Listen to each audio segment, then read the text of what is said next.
Hello, everybody. If it's Wednesday, it's Warhammer, and that must mean it's time for another episode of Warhammer Weekly. Joining me for the first time on the show, but that's great. We're happy to have him. A real aficionado, you might say.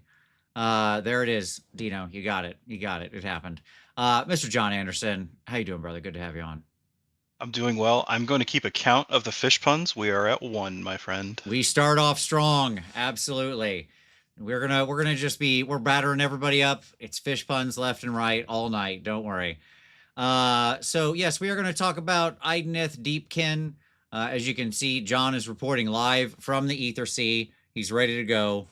Now, obviously, for those who don't know, and you should know, John was the winner of Adepticon. Maybe you've heard of it. It's a fairly large tournament. He was the winner of the Adepticon AOS tournament, I should say, singles tournament, and you won with IDK. How magical! IDK. Yeah, absolutely. Obviously, that would have been the previous book. You weren't playing from the future, but I'm excited to have you on tonight. We're going to talk about this new book and whether it's got any sea legs.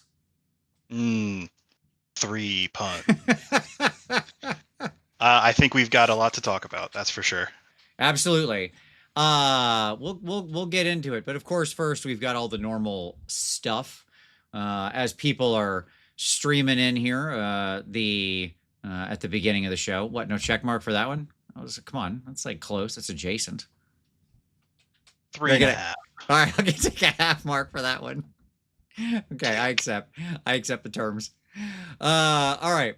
Well, let's start with our rumor engine because we maybe finally got could be something to do with AOS, or it could just be like a Necromunda or anything like that. It's bottles.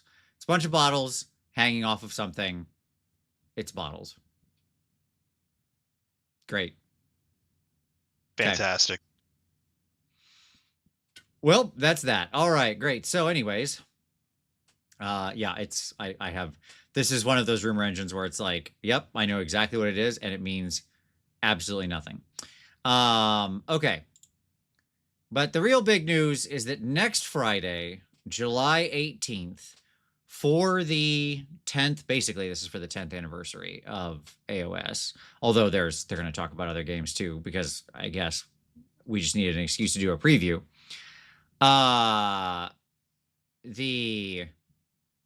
We've got the big summer preview. 7 p.m. British Standard Time, so basically, what is that? 2 p.m. Eastern. There you go. We got some hat related puns. They've said basically there's a new army for AOS. They're gonna spoil. So everybody is putting their money on Chaos Dwarves. John, where are you coming down? You want to see some Chaos Dwarf action? I think it's long overdue. And in my heart of hearts is that they have a way that they can chop down all the trees, like circa Isengard. Okay. And just fuel their fires and their industry, and I won't have to worry about overgrown anymore, and I can go back to playing a bunch of sharks, and I'll feel great about it. That's fair. And That's fair. And as a wise man once say, life finds a way. Yeah. I mean, the hat pun does feel very much like a Chaos Dwarves thing. Honestly, I'm not super excited about it. It would be my answer. Like, we'll do a Friday reaction show if it's any good. We'll talk about it obviously again next Wednesday, but and that's not because I'm trying to hate on people who are excited for Chaos Dwarves. Like, they could make a version of Chaos Dwarves that legitimately got me excited. I just don't think they're going to actually go as far as they need to go. Okay? Like lean into it all the way.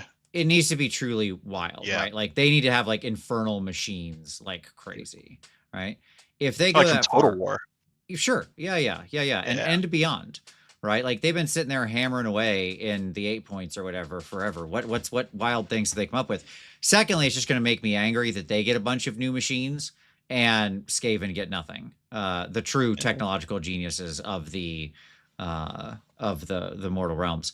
But anyways, like, there's a version that could really impress me. I hope they go there. That's what I'll say.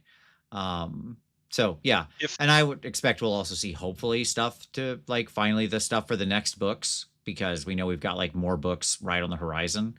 So, there's another group of people who are known to wear large hats and indeed funny hats. Oh, okay. Which would be pirates. Oh, sure. And hold on. Where you're going. We just did Deepkin. We're staying aquatic. Vampirates. Hey, Vampire Coast. Here we go. there it is.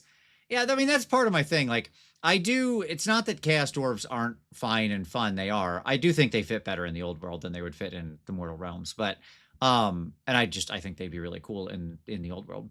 Um, so I kind of want to see him in that other game I play. But I just like I would really love to see something truly new. You know what I mean? Yeah. Like uh not that I don't love playing the hits. It's fine, but or the I guess sort of hits. I don't know. This is like remaking a song that got to like 57 on the Billboard Hot 100 13 years ago or something. It's like, all right, I Yeah. guess. Sure. Yeah, this is going to be a cover for the ages. It's Right, either going yeah. to be really good or not. So we'll Right. see. I have faith. I have faith. They've had a lot of time, and I'll be honest. I think that if the direction that Fish went and the direction that like Soulblight went, for example, I think they're on a positive streak. I won't say it's all been just like slam dunk after slam dunk, but I Sure. think they're doing okay. I agree. I agree. There's I mean, as always, there's hits and misses, but for the Sure. most part, yeah, I mean, I thought Soul Blight and the extra stuff there was actually, really good. Um, yeah, sure. Like if we were gonna go to, I agree with Mike. Give us Malarian Shadow Demon Elves. Like if we were gonna get an army that was like sort of a remake of something like that, man, a big shadow monster dragon Malarian plus is like, Ooh. killer gladiatorial shadow elves and stuff like that. Like woof, that would be, I don't know, that sounds cooler to me than a bunch of cast dwarves. But again, if they show up with like crazy cannon trains and just like, That's it. infernal crazy machines left and right and just like Gatling gun squads and flame elemental encased golems and stuff, I'm gonna be like, all right, well, you brought me right back around. Oh, I'm back on board. I'm back on board. It's So it's it's like one side of the coin would be Suicide Squad, the first one that nobody really liked because it tried to yes, take itself too seriously, and then the other one is the Suicide Squad, which yes, knew what it was doing, and it was just like, no, let's go, and it was just like 100% giant agreed. starfish, flying Yes. sharks, just go nuts. Come down on the James Gunn side. Yes, Yep. that is correct. That's where we need to be. Yep. 100%. I agree. All right. So, but at any rate, we'll see. Time will tell. So, 10 days from now or 9 days from now or whatever the heck it is. All right. That's basically the news. So not too much else other than that, other than of course big IDK, which we're going to talk about tonight. As we leave the news behind, hey, if you haven't hit like or subscribe or done that stuff yet, hey, do those things. Click things that make dings. Be cool. Everybody be cool. And yeah, don't forget super chats there, stuff like that. So it helps out Be the like show. the Big deal. Fonz. Be cool. Be cool. That's right. Okay. So let's go to some pick of the week.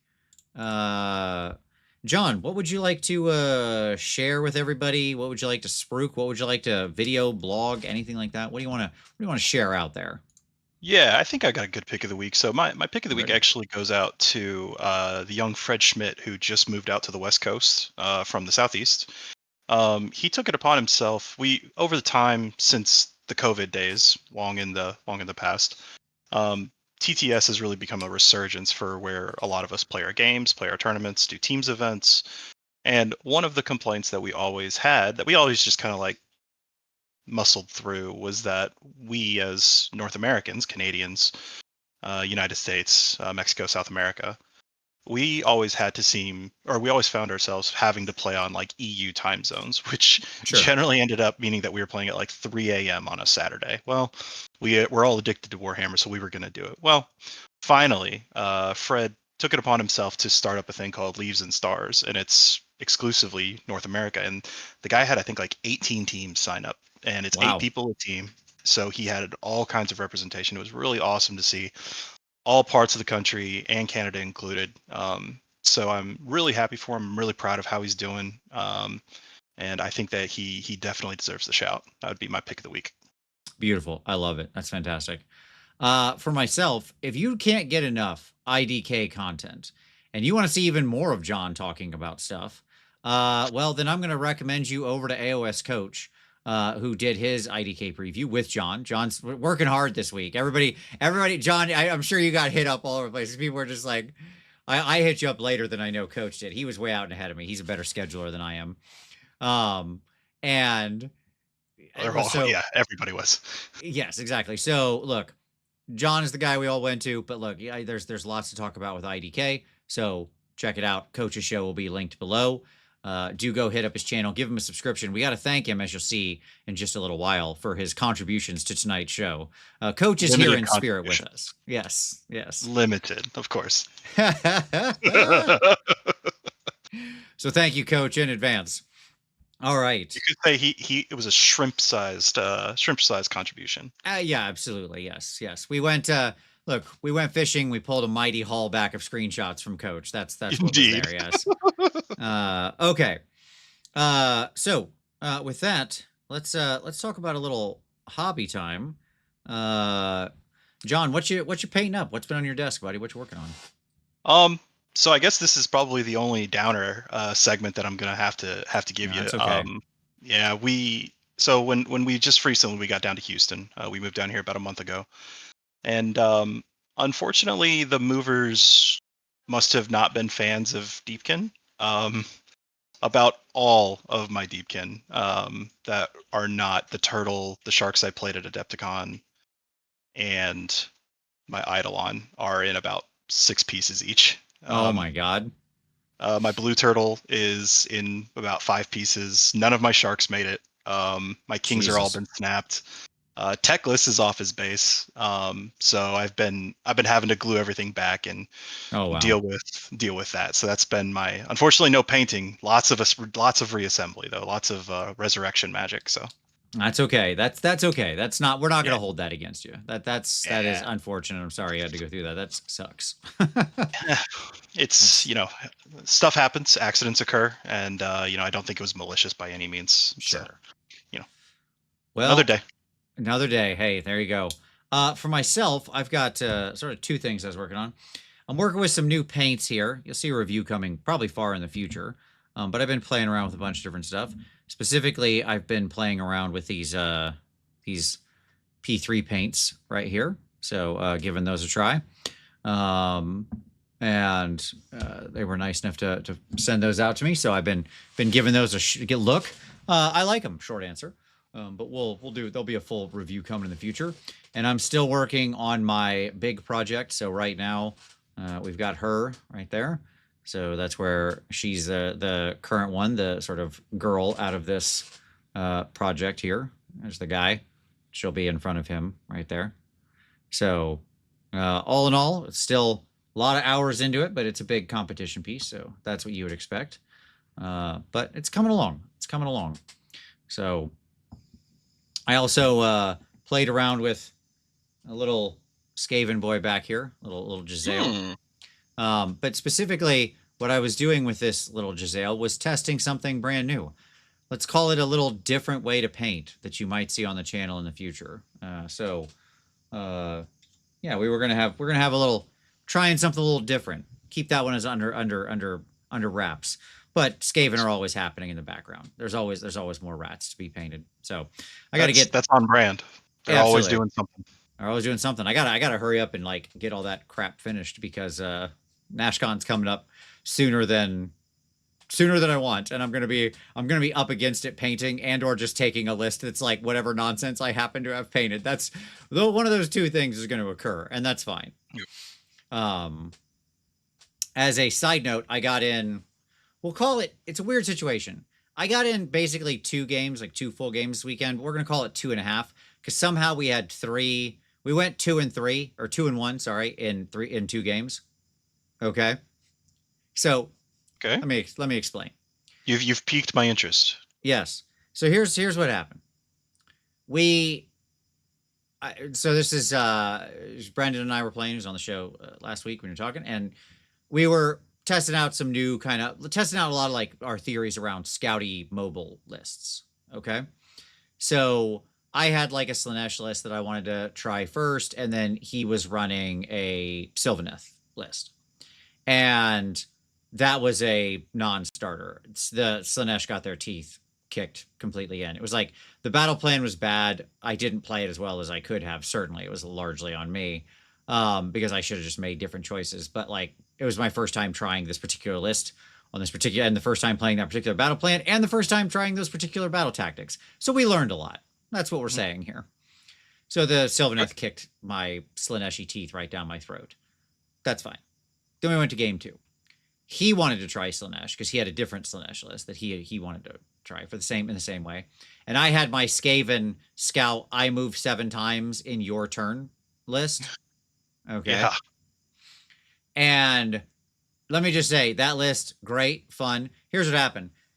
Basically, I couldn't win a priority. Like, I was 5 drops, so I didn't have the choice. And I had to use my reroll on 1 into 2 to avoid losing. Okay. And then he beats me again, 2 into 3 to double me. And he's like, well, I'm going to take the double. And I was like, well, if you take the double, you win. Like, given the position of everything and how fragile all my stuff is, I was like, there's no way. Like, I can get some stuff out of the way, but not enough because he was fast enough, right? Like, he's in also a speed list.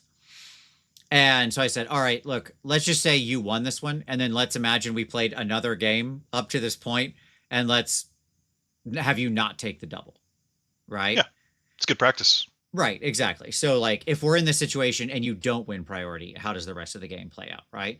And we played out the rest of the game, and the Skaven managed to win it. So I really like the list. It needs a little tweaking, but I will say, and it's definitely plays into the Idoneth discussion tonight, because they are a very fast army as well. Mhm. There's just so much gas in the engine right now of like very speedy, very interestingly mobile armies. Yep. If you can like move fast and hit hard and or be tricksy with your movement, you have everything you need to just absolutely win in the current edition. That's my read on like the edition writ large. So Movement wins games, and the best movement is out of sequence movement. that's right, 100%. And you know, like it was very funny to be constantly like in his hero phase, I would move twice, and then in his movement phase, I'd move 3 times, right?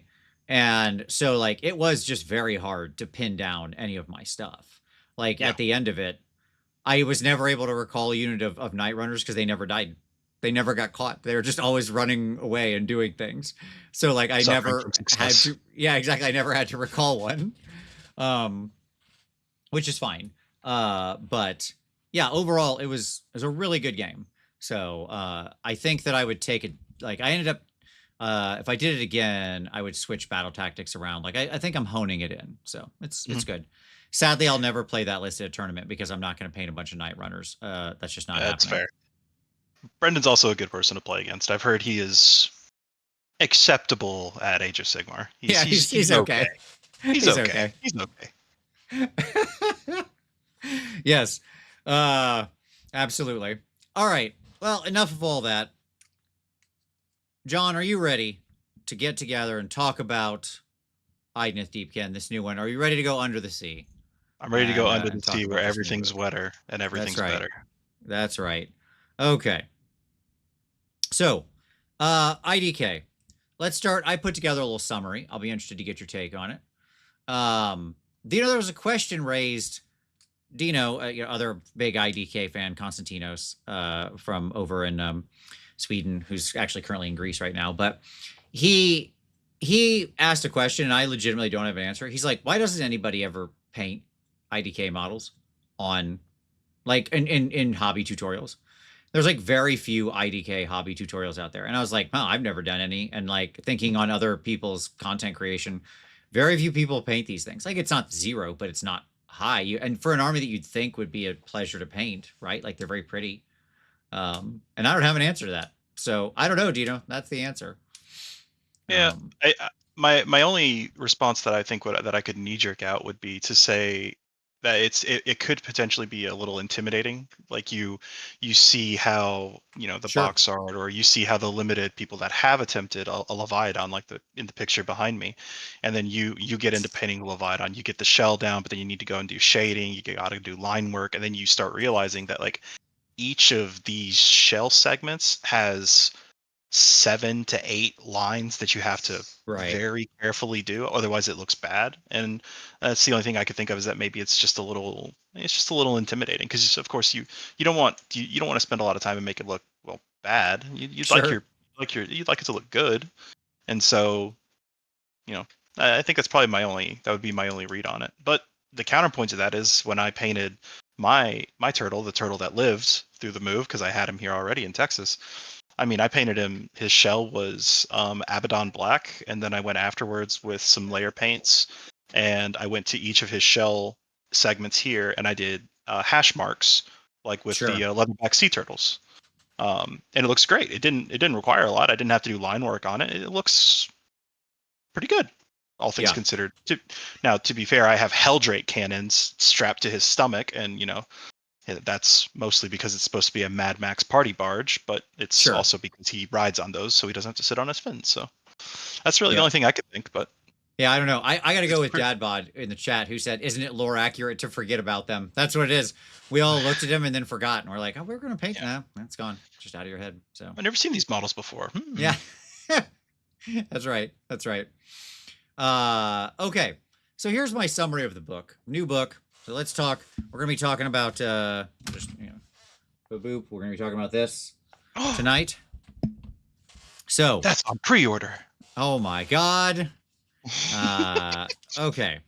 So just to show I have the book, but admittedly, apparently we'll blame Coach in a minute. We'll get there. Okay. So here's my summary. Big change in the tides does mean a different play experience. Like the way the tides work is different, and you will play differently. If nothing else, like you're not going for like the sort of big turn, and you don't have that always strikes first in the enemy turn. It means you have a different play experience at hand here. It's fine. It's not completely different. There's still a lot of going to be similar things, as you're a high mobility type of army that can often be a lot tougher than people sort of think by just a casual read. I don't think there's any overwhelming downgrades outside of what I call him here is the Super King TM. Like he doesn't do what he used to do in the same way, because he doesn't have his two, like his trait and artifact that he would get souped up with to become invincible, have both changed dramatically. There's a lot of lateral moves, but there's a good number of interesting upgrades overall. I think the Incarnate is actually an interesting option in the world of most manifestation lores costing points. I think people will play around with the new, what did you call it? Fincarnate? Is that right? Fincarnate. Yes, Yeah. the Fincarnate. Okay, so there you go. That shall be its name, hence and forever forward, the Fincarnate. So there you go. Okay. And the IDK Lotan counting kills. I'm here for that. I'm super here for new Lotan. Let me just say that. I think that dude is going to show up a lot. We also learned, as a complete side note, that apparently Oktar, which is like his octopus. Oh, here we go. Oktar was the name of the species or whatever, right? Species name. Yes. Yeah. And his octopus actually has a name. So Maylock, there you yeah. go. Mm-hmm. Yep. Madigan messaged me at like 3 a.m. one day. I can't remember what day it was. She was like, just to get ahead of this, so you don't yell at me too. It was a species name first, and then he got a real name. And she didn't give me any context apart from that. And I'm like, okay. I was like, we'll just talk about this tomorrow, Maddie. And I was like, all right, how about that? Amazing. Yeah. So and on the morning, I was like, what are you talking about? She was like, Lotan's octopus. I was like, oh yeah, Oktar. She's like, no. And I was like, oh, okay. Yes, Oktar is basically like the equivalent of human, right? Yes. Like that's his species name. Okay. At any rate, funny stuff. The biggest playstyle change, this is outside of tides, is losing the teleport out of combat. That's a big change to how they often needed to play to survive. It means you got to sort of think differently, plan your moves a little differently, stuff such as that. So that's my read on like the very like 40,000 foot view summary level. What do you think about that, John? What did I miss? What didn't I touch on? So I guess to zoom in on it just a little bit. So the tides have went from 2 ways to go about it. If you would include teachings of the Turskal, where you went 1 to 5 instead of 5 to 1, or 5 to 1 instead of 1 to 5. You've gone from 2 ways to execute your tides to 32 different ways that you could, at any one game, play the tide structure. and that excites me beyond measure. I Sure. think that opens up, a lot of play for how you want to approach each game, and it's very bespoke in the way that you're going to, um, deploy, and the way that you want to engage or not engage, and when you want to engage, if you engage at all, if you want to. I think it opens up a lot of room for skill expression. Excuse me. It opens up a lot of room for skill expression. Yeah. And to be honest, I mean, I've seen some comments that people are saying, they're like, well, their concern is that this is going to complicate things to such a degree that it's going to push players away because it's not going to be as easy to pick up. Well, I don't think it was easy to pick up and play well in the first place last edition. Um, but to say that now, excuse me, to see the tides as they are in this edition, I think you could still even just bounce back and forth between -1 to hit every turn, or a turn, and then you teleport, and then you're back to -1 to hit, and then you teleport, and you're Right. back to -1 to hit, or vice versa. You could just do that, and I think there's armies out there that would absolutely take Shining Company for a turn or a round. I can't remember which one. They're different, but let me scroll up. Tides. For the Given rest hero of the battle round. phase. The neg Battle one round, hits yeah. for the rest of the battle round, yeah. Right. So I mean, like, I absolutely believe there are people that would take Shining Company army wide and then a teleport the next turn. There's Sure. absolutely armies that would take that for their battle trait.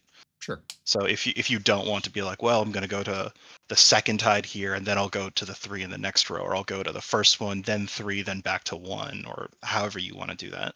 Yep. You don't even have to. You don't have to. You could just bounce back and forth, or you could just sit in one tide and you'd be fine. You wouldn't get as much out of it as you could, but you'd be fine. Sure. Yeah, I mean, you and I talked about it a little right before the show, but like IDK has always been, I think, one of the higher, maybe highest, but I don't know. It's one of the higher ones for sure. I don't want to get into like the minutia of it to that level, but one of the highest skill floor armies and also one of the highest skill ceiling armies. And I honestly think this new book moved both of those up a step. Yeah, it did. Um, and so I think that's going to be interesting because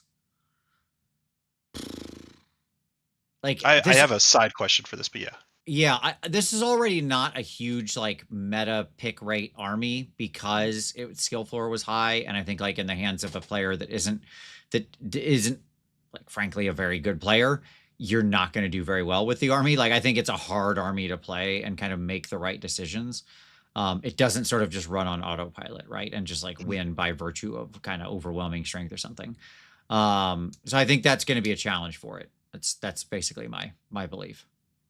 When I first picked up Fish, and well, frankly, I guess it would be the tail end of first edition into second edition. One of the Sure. first people that I talked to, he doesn't really play anymore. His name was Greg Goad, and we played at the first LVO that I went to. We played in like round 4, I think it was. Fantastic game. He was playing old Inferno Blades Death or Plague Monks. Oh, okay. Sure. Yeah, sure. Super narrative list, very very soft. Yeah, very Right. very much so. But we sat down and we had a discussion, and I'm curious to get your take on this because I think it still holds true, and I think it's more true now. Is that one of the reason that people were pushed away by Fish is that there's no real room for error. Yeah. Like if something goes wrong, like you don't have a safety net really. Like with Lumineth, you've got the backup plan of being able to shift your temples, or in, let's say, I don't know, Cities of Sigmar, you've got a lot of model recursion with the command core, for example. But with Fish, I mean, like, apart from being able to jump around the tides as you need to, if something goes sideways, I mean, like, it's going to go sideways fast. That's right. I think like if you think about Stormcast or Slaves of Darkness or Nurgle, stuff like this, right? They've always had resilience and popularity because frankly, it's hard to lose because of one bad decision. Right. Yeah. If you get caught flat-footed, if you get a bad roll, somebody nails the 11-inch charge. Like, okay, well, that just happens sometimes, right? Like Yeah. that's just life. Okay. And most of the time, if that happens to you in an army like that, you can weather the storm, as it were, and then like come back and capitalize on it in some way. Right. Fish Whereas, doesn't have yeah, that. correct. Yeah, for like IDK, that's not the case. If something bad breaks against you and you didn't really like think it through and have contingencies and or whatever, right? Like, yeah, that's it. It can all just collapse really fast. So, Yeah, I think that's part of the reason why a lot of like high-end players don't necessarily pick them up, because having a built-in safety net is a yeah. good thing to have, and Fish just Well, frankly, I just don't think they can. I don't think they should have it because I mean, if they were fast, they could hit hard. They had mobility, they had tricks, and they had a safety net. Like, Right. It's sort of the cost of how they're built. Yeah, but it yeah, just makes them exactly. like a harder army for sort of anybody to just randomly use, right? Yeah. Yep. I agree. I agree with your other points. The souped up king, or the Eidolon when you would put like Sure. armor of the thigh Yeah, and because you could ancient put giant. it could be either guy. I just like Yep. Super King as a title, but Yeah, yes, for sure. exactly. Whoever you put it on, a little bit of a downgrade just because Fang of the Fangmora or Form of the Fangmora cost points, and Right. um, Incarnate, like it a lot. Looks cool. Looks awesome. Looks awesome. Um, and yeah, Lotan, glow up, love it to pieces. And yeah, Yeah. Lotan rules. We'll talk about him. He's gonna get talked about. Okay. Let's do some changes. I've got a little change log here. You warned me before the show that some of this might be slightly wrong. Straight up, I stole this unabashedly from AOS Coach. I started going through the book and I was like comparing scroll to scroll, and I was like partway through and I was like, what am I doing? Coach already wrote this all down. I yeah, know he did. So I watched the show. So I just went and like and I went and like grabbed screenshots of his. But you said there's some small areas. So like at any rate, big stuff. We're going to talk about all the big stuff separately. So like I'm not going to go like to the battle traits and the tides changes and stuff like that. Like we'll hit all of those, the formations, the traits, the artifacts, all that kind of stuff. We'll get into all of those in detail, okay? And any scroll that was like significantly changed, we will look at and review, okay? So um but at any rate, overall, we'll just kind of look at some of the smaller changes here. So like the Eidolons, both of the Eidolons basically lost their dumb second profile of attacks, which I am completely in support of. I think secondary profiles should be removed from all models. I think they're dumb and I hate them. I don't even like rolling pony kicks on cavalry units. Like I understand why they're there, but like I hate them. But that's fine. There are obviously cavalry where the cavalry is better than the guy on top. See like sure. the wolf goblins and stuff like that, but whatever. I just hate when you have like a really impressive guy or unit on top, and then the thing is like, and now fives and fours, and it's like, okay, great, yeah, this is Just working waste fine. time. Yeah. So anytime you've got Garbo profiles like that, kill them. And then they both got like basically some extra attacks on their main weapon. The Storm getting +1, the Sea getting +2, and the Tsunami of Terror has a casting value of 7. Okay, fine. Volturnus and the King, both their rend shifted down, sort of, but not really in the case of the Achillean King, because it's sort of you can put him back to rend 2. We'll talk about him more a little later. That's fine. The let's see. With all the Ishran changes, okay, like the Soul Scryer, the Tidecaster, the Soul Render. The Soul Render is funny that his little Hangman's Knot is no longer once per battle. That's worth mentioning. Mhm. It is funny that that dude can just like insta kill a lot of 5 and 6 wound heroes if he gets near Yep. them. Him staying It alive happened is once tough. so far. Yeah. Once so far. I got Corgus Cole, and I was just Wow. like, all right, this. I was like, this was great. And then Roush rolled like a 9, and he was like, cool, thanks for the move phase. And I'm like, dang it. Amazing. Uh but yeah, so like that is a fun little thing.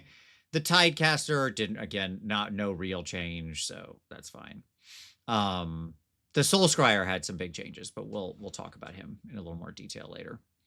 Um Anything from this first list that really grabs you? I mean, like, again, points wise, you know, we'll talk about the points when we get to that stuff. There wasn't actually a huge amount of points changes. We'll talk about the new stuff, but there's not a lot of actual points changes that were very big. Didn't need many points changes. Points wise, I think we were okay. Things could come, everything could always come down. But by and large, I think everything was pretty reasonably pointed. The only the only talking point here that I have is that Tsunami's on a 7 and she's native +1 to cast. And so needing a 6 on the dice to potentially give 3, or it does, I think it's you just pick 3 now instead of D3. Yeah, I believe that's right. I'll go over Right, here yeah. real quick. Take a look. Yeah, to give three enemy units -1 of their save characteristic. The reason that I give it a shout out is because it's the same interaction as Purple Sun 3, right? It's the same interaction as Purple Sun. Since it's not affecting your rolls, companions can benefit from it.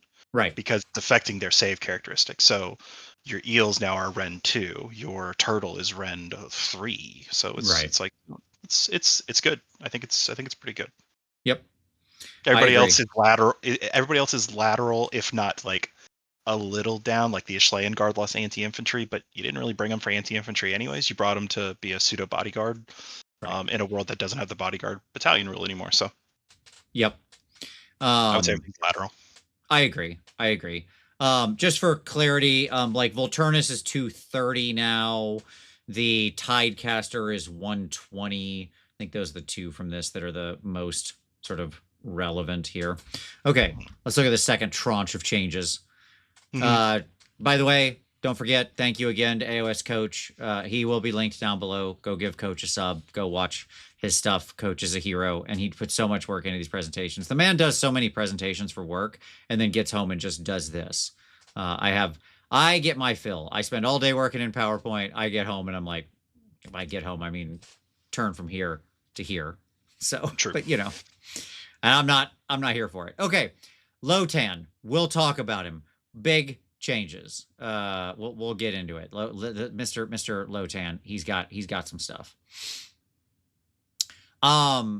The Achillean Thrall Master, he got like a little extra attack. He lost his fighting stance, and now melee weapons used by friendly Namarti units have crit 2 hits while they're wholly within 12 of him. Okay, cool. Thumbs up. Namarti Thralls gain anti-monster +1 rend on Lanmari, as well as retaining anti-infantry. So they basically have both now. They're anti-infantry and anti-monster. Fun. Basically going back to like some version of the weird rules they used to have when they first started, right? Where it was like sweeping blows better here versus big damage here, and so on and so forth. Yeah, we keep playing at that same thing. Okay,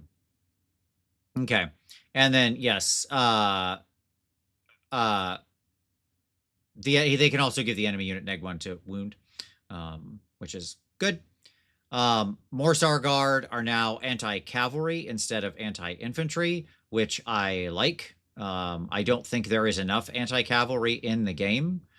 So I am here for that. Like, I actually think we need more anti-cavalry. And I think they're actually better in that role as being really good against other cav units out there, because they can actually outmaneuver a lot of different cav out there. And between like the anti-cav and the biovoltaic blast working how it does now, I think they're quite set up to be good, like good cav hunters, good horse hunters. So yeah, I think that's solid.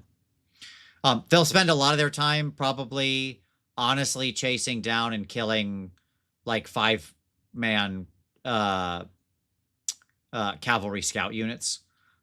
Which, by the way, is not like a terrible use of them. The fact that they can kind of blow through that more or less automatically, that 15 health that you're usually talking about, is actually really valuable, because there will be a decent number of people running scouts and or putting their gold on scout type units and then trying to hide them.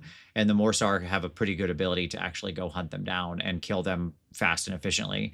And like, if you kill out somebody's scouts and they don't have a way to replace them, well, I guess they just don't get any battle tactic points, right? Like it's just very powerful. So it's not like it's a bad use of their time killing what we would have thought of before as effectively chaff. Yep. Right? I 100% agree. And then the Shipwreck has this new rule that makes no sense. It's weird. It's just the unstable. The Shipwreck is impassable, and yet you can walk through it. But all of that you can walk through it is just unstable, because then you've got to roll the bad D3 and you take damage, which is how unstable works. So I don't know. Like, okay. Like we wrote a lot of extra words to make the Shipwreck have a rule that already exists and then have a different word printed on there. I honestly think I don't know. I think they'll just FAQ the Shipwreck. I really do, because I just think it's like it's weird and needs clarity. So I like your funny words, Magic Man. Yeah, exactly. Did I miss anything there on kind of running through these at a high level with the changes? No, all Okay. good. I like it. I like the thralls can have anti-monster, anti-infantry, base rend 1. Love it. Beautiful. Okay. Thing to note, although there's really not that much with change with them, Reavers are 140 now. The Leviathan, which we won't talk about in detail, is 480. So just some relevant points updates for units we're not going to go too deep on.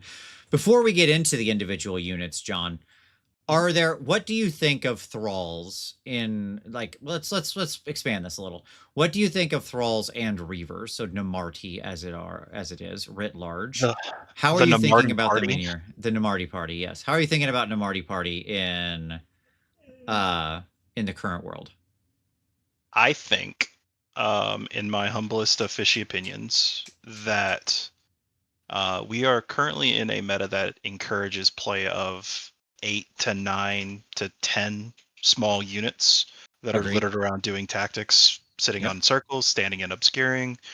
And I think when you have a 100-point unit that is replaceable in the Army of Renown and healable through a couple different ways, I think that you have a very good tool to play with the scenarios that the GHB presents you. In as much, the first list that I was testing had 70 thralls in them, Wow. and Okay. the crazy part is that that's 700 points, but it's also 70 wounds, and that is so many more bodies than what Deepkin players are used to having. Mm-hmm. And a group of 20 is 41 attacks, crit 2 hits with the Thrall Master around, rend 2 into infantry, rend 2 into monsters. It's just for not a lot of points, you produce a lot of dice. Don't get me wrong, there's still a t-shirt save. There's still a 5-up. Yeah, sure. But you can have your boats out to give them +1 to save, you can be -1 to hit, you can be -1 rend, or you can have a rend reduced from attacks that are incoming. You can be oddly tanky sometimes, and the Soul Render can bring back up to 4 if you're in the Asheran Council. Um, Granted, you can only affect a unit with that once every turn, but it is each turn that you could bring back 4 Namarti with that. So it's like, I think thralls are pretty good. Reavers, I'm not as high on. I'm a little low on shooting from sources that are not mobile small bases, like Sure. foxes, for example, or Yeah, sharks. yeah. I'm with you. I think if you're a semi-static shooting platform, that you're going to have a really hard time getting around objectives becoming obscuring, or terrain being obscuring, or places of Right. power being obscuring. Sentinels, for example, I don't know. I'm not a big fan of Sentinels. Right. Reavers can run and shoot though, so I mean to a lesser degree them. But I'm big on thralls. I'm not as big on Reavers. Okay. Makes sense. I think that's quite reasonable. Quoll said, "Unstable doesn't stop you from ending a move on bits of terrain less than 1 inch tall."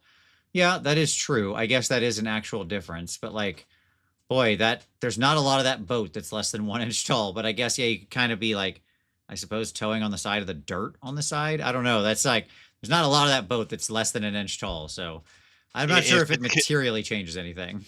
yeah, no, if it's connected, there's no place that you would be able to stand, because your unit, if you stood in the middle of the boat that's less than an inch, your unit would be split by the boat. I don't think you would Right. be able to legally finish that move. Now if it's broken into 2 pieces, I guess maybe there's a world where you could sit inside one of the holes. But I I guess I don't know. Sure. Maybe it's just something I'm not picking up on, and that's possible. But I mean, Maybe it's there's just some something weird fun to thing see. that came up in playtesting they caught, and so there you Yeah. go. Like somebody kept putting their one infantry hero in the middle of the boat or something. Who knows? Yep.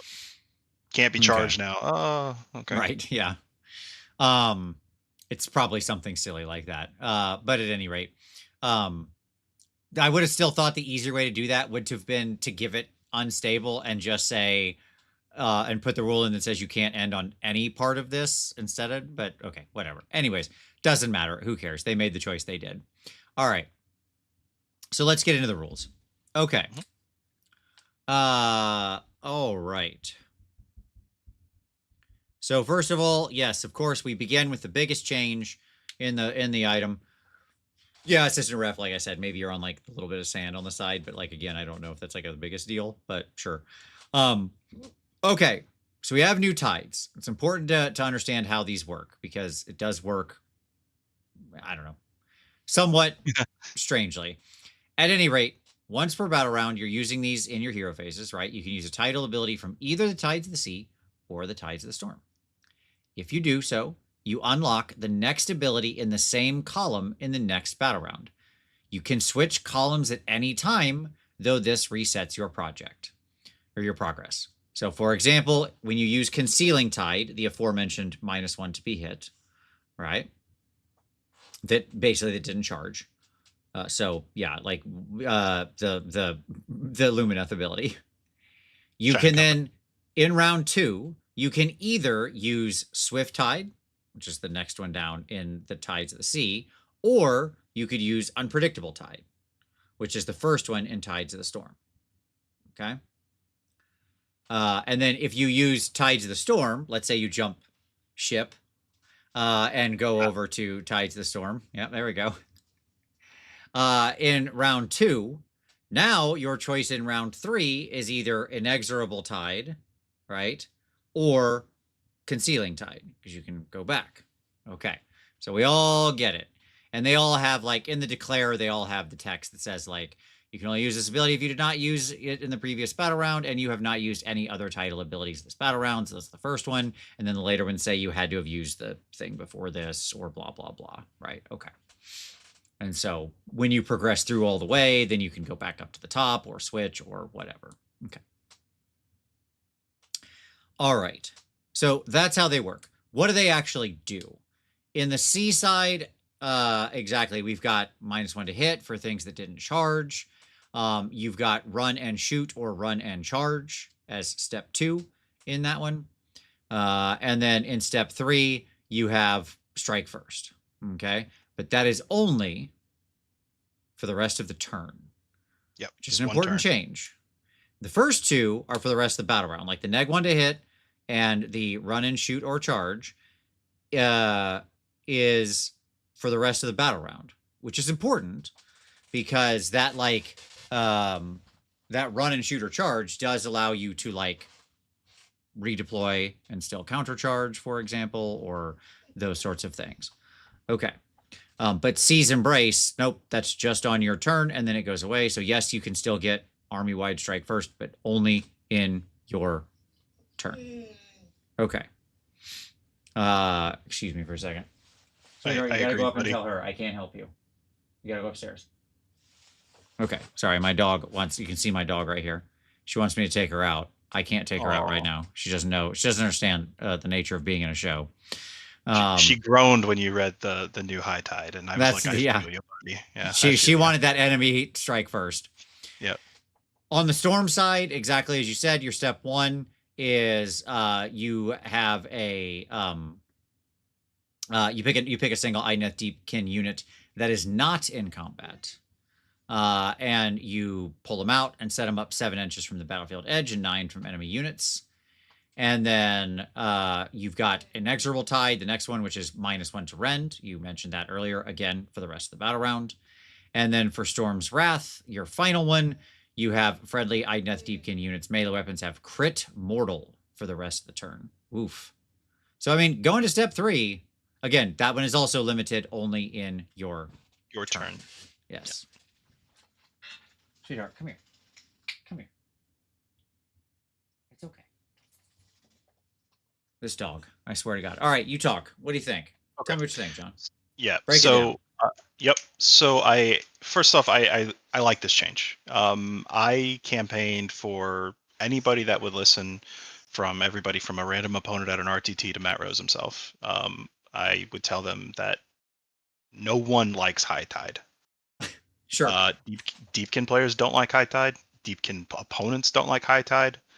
And viewers don't like watching games with High Tide. It was such a limiting ability because the entire book had to be pointed with the knowledge that there is one battle round that entire army gets strike first.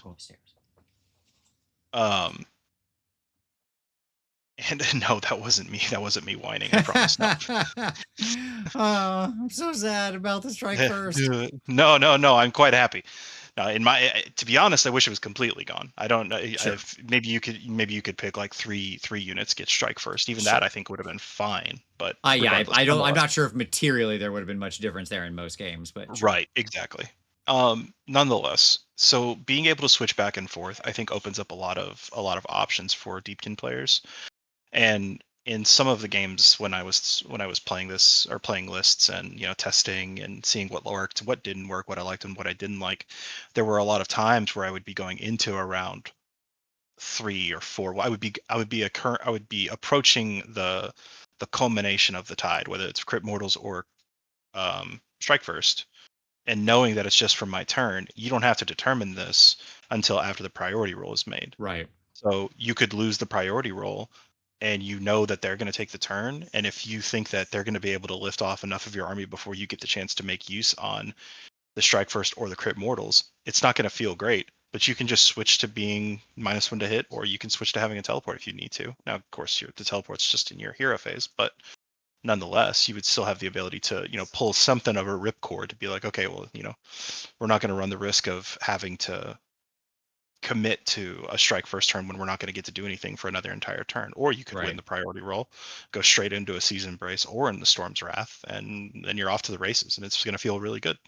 Yeah. So there's, like I said earlier, it's very bespoke on how you want to approach it. It is I wild like to it a lot. me, the mix of like talking about the skill floor thing, right? It's wild to me that these all are a mix of any hero phase and your hero phase, and they're like in that, like it's sort of moving independently, right? I mean, basically you've got 3 your hero phase and 3 any hero phase. You can use them like obviously once per battle round. And so like just the choice points there that are being made, what you just said, like the situation you just sketched out, right? Of it's like, oh, well, you're sitting there, let's say turn 1, you did unpredictable tide, and then you went inexorable tide, and so now you're sitting on your potential crit mortal round, right? But you go into 3, and they get that they have the prio, they get to make the decision. Let's say they go first.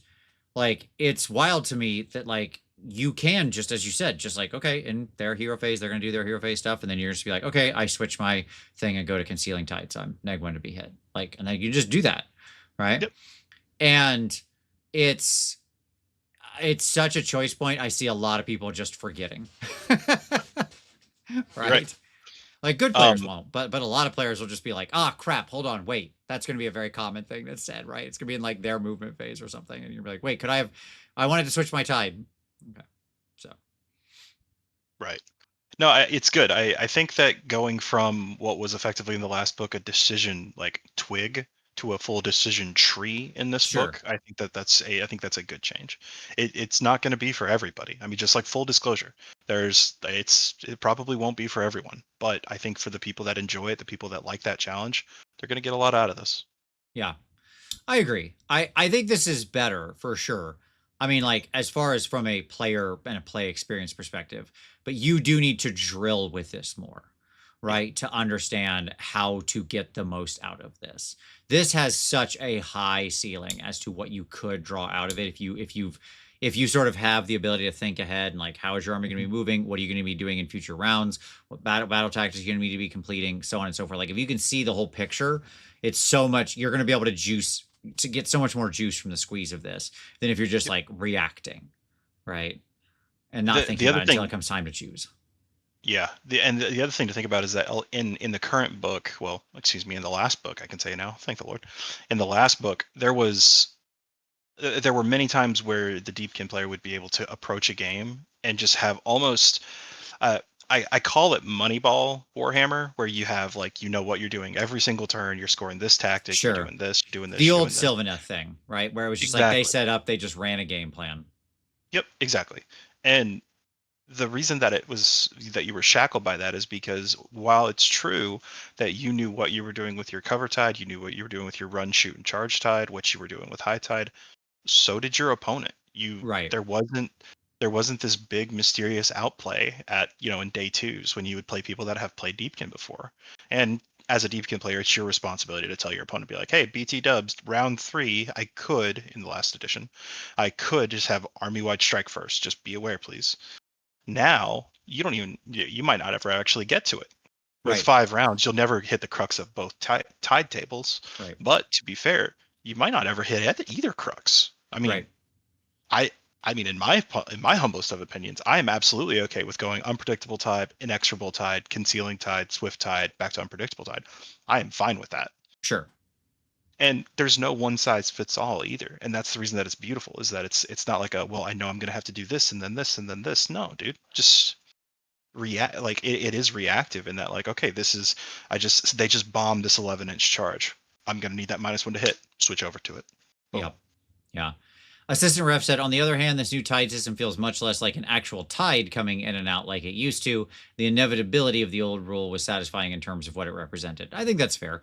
There is a sacrifice of verisimilitude here. Like, that's a fair point, for sure.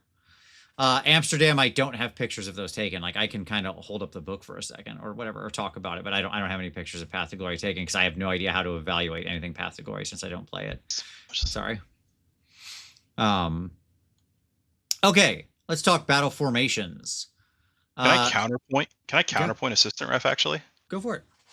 So I don't disagree. I do think that the last one was very much the tide comes in, the tide comes out, but that's almost intrinsic to the Deepkin lore, is that they control the tides. They control when the water goes in and when the water goes out, and so being able to pivot between them, I think it's on brand. Okay. All right. So now we're actually selling the master of the tides thing as opposed to the inevitability of the tides. Okay. Correct. Point, counterpoint. I like both of those. All right. So we got battle formations. And I think most of the, like, I think 3 out of the 4 of these are basically the same as the old ones, right? The big difference is the soul raid ambushers. When using the unpredictable tide ability, you can pick 2 eligible targets instead of 1, which is for all people's, so people remember, we'll flip right back here. Remember, that is the teleport, which, like, if you really wanted to, you could use that 3 times in a game, because you could go like 1, 3, 5 if that was what you were really inclined to do, right? 6 teleports. Right. So that's quite a lot of movement. The teleport is a your hero phase one, not in any hero phase. I will say thank God for that. Boy, it would make them nightmarish to play against if that was any hero phase. A nightmare legacy, some would say. Indeed. Hey. Hey-o. That was one of the mistakes that we had in Coach's video, is that we thought that the unpredictable tide was in any hero phase. Gotcha. And I was very high on that. I was just like, this is just like Dreadblade Heroes all over again, man. Yeah. But much worse. Like, this is 2 Dreadblade Heroes for free. Right. But it is not. It is your hero phase. Although it's still a good ability. Like, it's very good ability. I want to push in on actually how good it is in this current edition, because there are multiple maps with an objective within 7 inches of the battlefield edge. And so you actually have quite an ability to hit various outside the edge objectives with that teleport. Whereas in a lot of old maps, like in the last GHB, where they were more center mass on the grid, your 7 inches wouldn't have got you touching them. But now on many maps, I think like at least there's 4 or 5 maps with things within, maybe more, within 7 inches of the edge. So it's quite a lot. And like, that just means that you're always threatening those objectives because you have access to that, right? If they come off an objective or anything like that, you instantly take it from them, like, with no risk. Its existence is power in and of itself. The fact that you could yoink a ripcord on you sneak a double priority, and you just say, I'm switching back to unpredictable tide, and those 2 objectives that you've left on your backfield are now mine now. I mean, that could just flip the game. Absolutely. So very strong ability. The soul raid ambusher is interesting. I think the other 3 are the same, right? The wisdom, okay. Nice that you still get the +1 to hit rolls for combat attacks made with companion weapons by friendly Achillean units. So that's cool. Like, I don't hate that. That's good. Costs like 20 points now, right? It does cost, yes. That's what I was going to say. The downside to that one is, yes, Achillean Beastmasters now cost 20 points. The rest of them do not have any point value to them, which is funny to me because I do think the teleport one will be quite heavily picked. Yes. But, shooting where the target was, not where it is, that's fine. But yes, Achillean Beastmasters as that battle formation now costs 20 points. Yes, correct. The rest are all 0. But it's still a powerful ability. Like the fact that it can affect companion weapons, it's strong. Mhm. Okay. Let's see. Next up, our heroic traits. So our Form of the Fang Mora, the unmodified hit roll for an attack that targets this unit is 1-3. The attack fails and the sequence ends. Downside here is that now costs points, so that is now a 20-point heroic trait. The Nightmare Legacy, subtract 3 from the control scores of enemy units while they're within 6 inches of this unit, and Hunter of Souls, which changed, is now pick one of the following effects instead of just being locked to how it was. So now you can pick anti-cav, anti-infantry, or anti-monster. So there you go. Very good changes. Absolutely. I like that very much. I like the way it's set up, that it is a deployment phase choice you are making. So you're not like, your list is you're choosing Hunter of Souls. Your deployment phase is you're choosing what it does. This is good. This is good. Very good. I love decisions like this. Yeah, agreed. So I have a slightly funny story for you related to Form of the Fang Mora. In that game I was playing this weekend, of course, I had 3 Deathmasters in my army. Okay. So Deathmasters are only hit on a unmodified 5-up, right? So they're anything else just misses them. Mhm. Brendan could not stop just like being like, well, I need 5s to hit. I got 4 attacks. Okay, that's gonna be 4 hits. And I'm like, what? What is happening? My 5-up might as well have been a 2-up. It was crazy. By raising the bar, his units were just like, nah, we got this, dog. We're raising to meet it. It's actually funny you say that, because I played a game with a young gentleman from Germany. He's told me that he was potentially going to participate in the World Team Championships with Team Germany, and he had 15 Deathmasters, and I couldn't roll 5s. So Brendan got all my good luck, it seems, and I had to play the Deathmasters that I couldn't hit on 5s. Yeah, slightly different, the difference between 15 and 3. Yeah, indeed. Yeah. I didn't go all in on the meme. I just had like a reasonable amount, I suppose.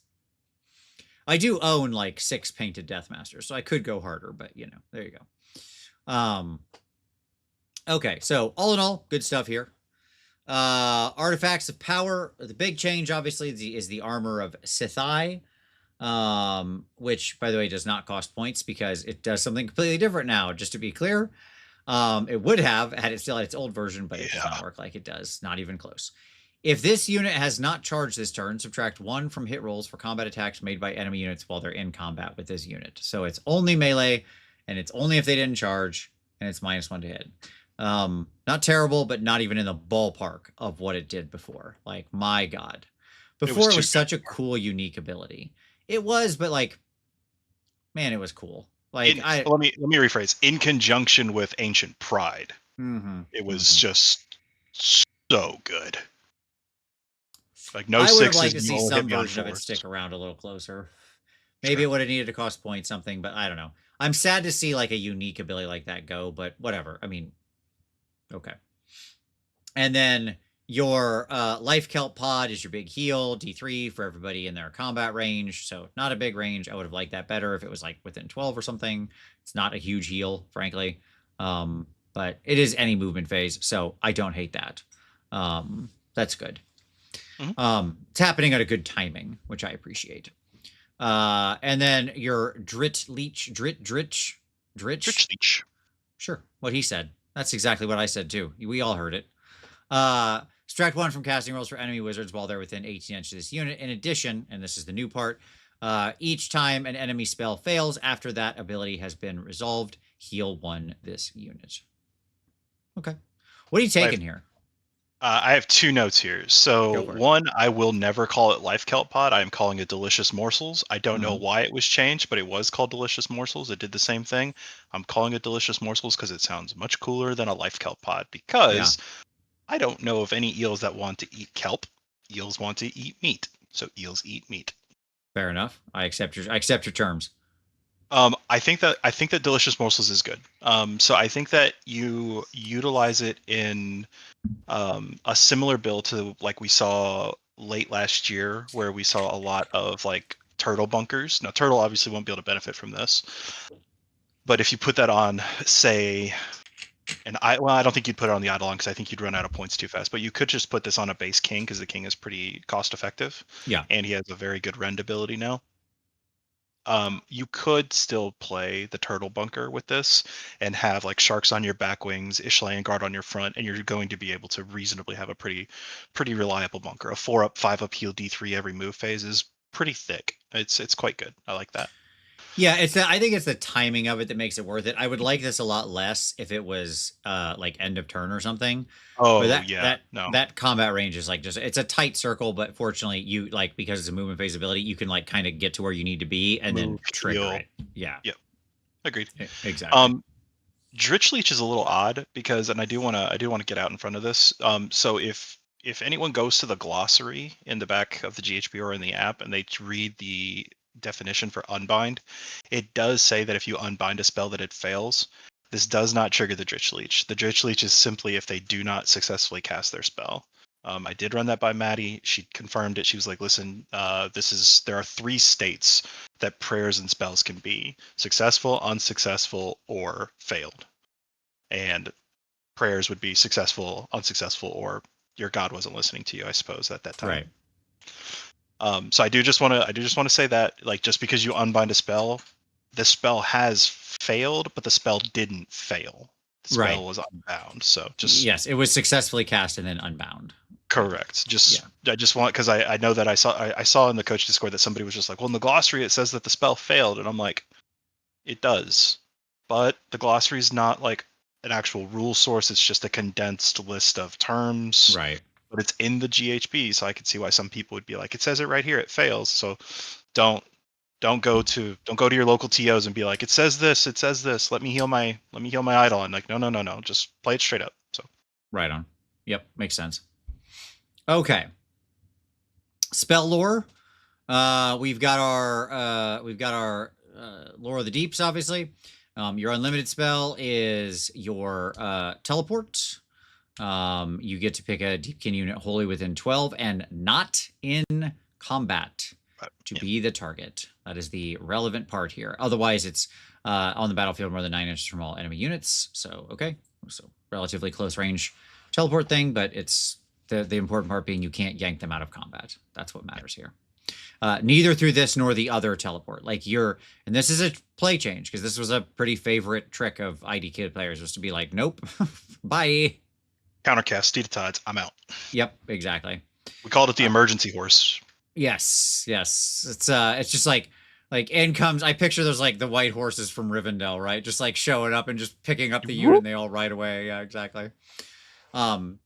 Countercurrent on a 7. Pick a enemy within 18 inches until the start of your next turn. Have run rolls and charge rolls for the target. Okay. Not bad. I like having that in the back pocket. Yeah, sure. It's the kind of thing you're not gonna use super often, but if you use it in the right place, it's gonna be highly impactful. Having a charge roll is a big deal, for sure.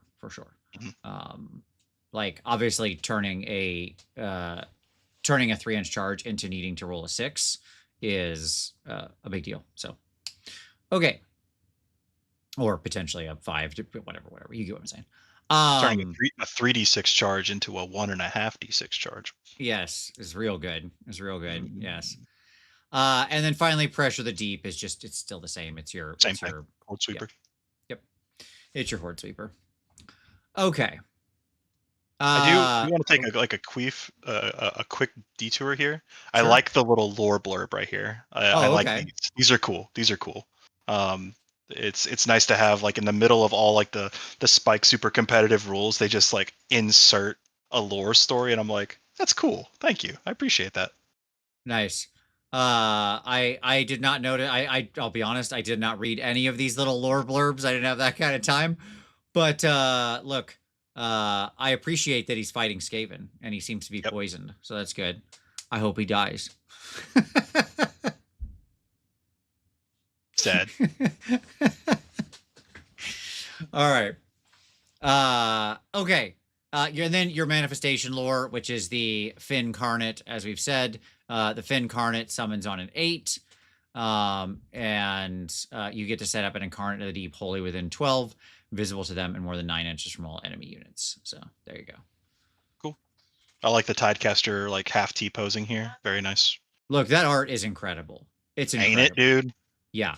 I I really would like to know how much of this is digital and how much is traditional. Because if there was some of this that was traditional, I mean, I would I would sell small bits of my body that I don't need long term so I could have some of this because this is some beautiful art in this book. It's so exceptionally good. Yes. Like the IDK book, like looking through it, legit, the art in here is just so great. Like, yes, this picture is exceptionally good, but there's like a bunch of good art from obviously like earlier in the book uh that I'm not obviously showing because it doesn't have any rules next to it or whatever. But just like you see this big like double spread with them fighting chaos here? This, It's so cool. right? Like it's just that's a heck of a cool battle scene. There's just a bunch of really, really good art in this. Um, they should absolutely like the new one. I used this picture on the cover of it, and like this right here, so good.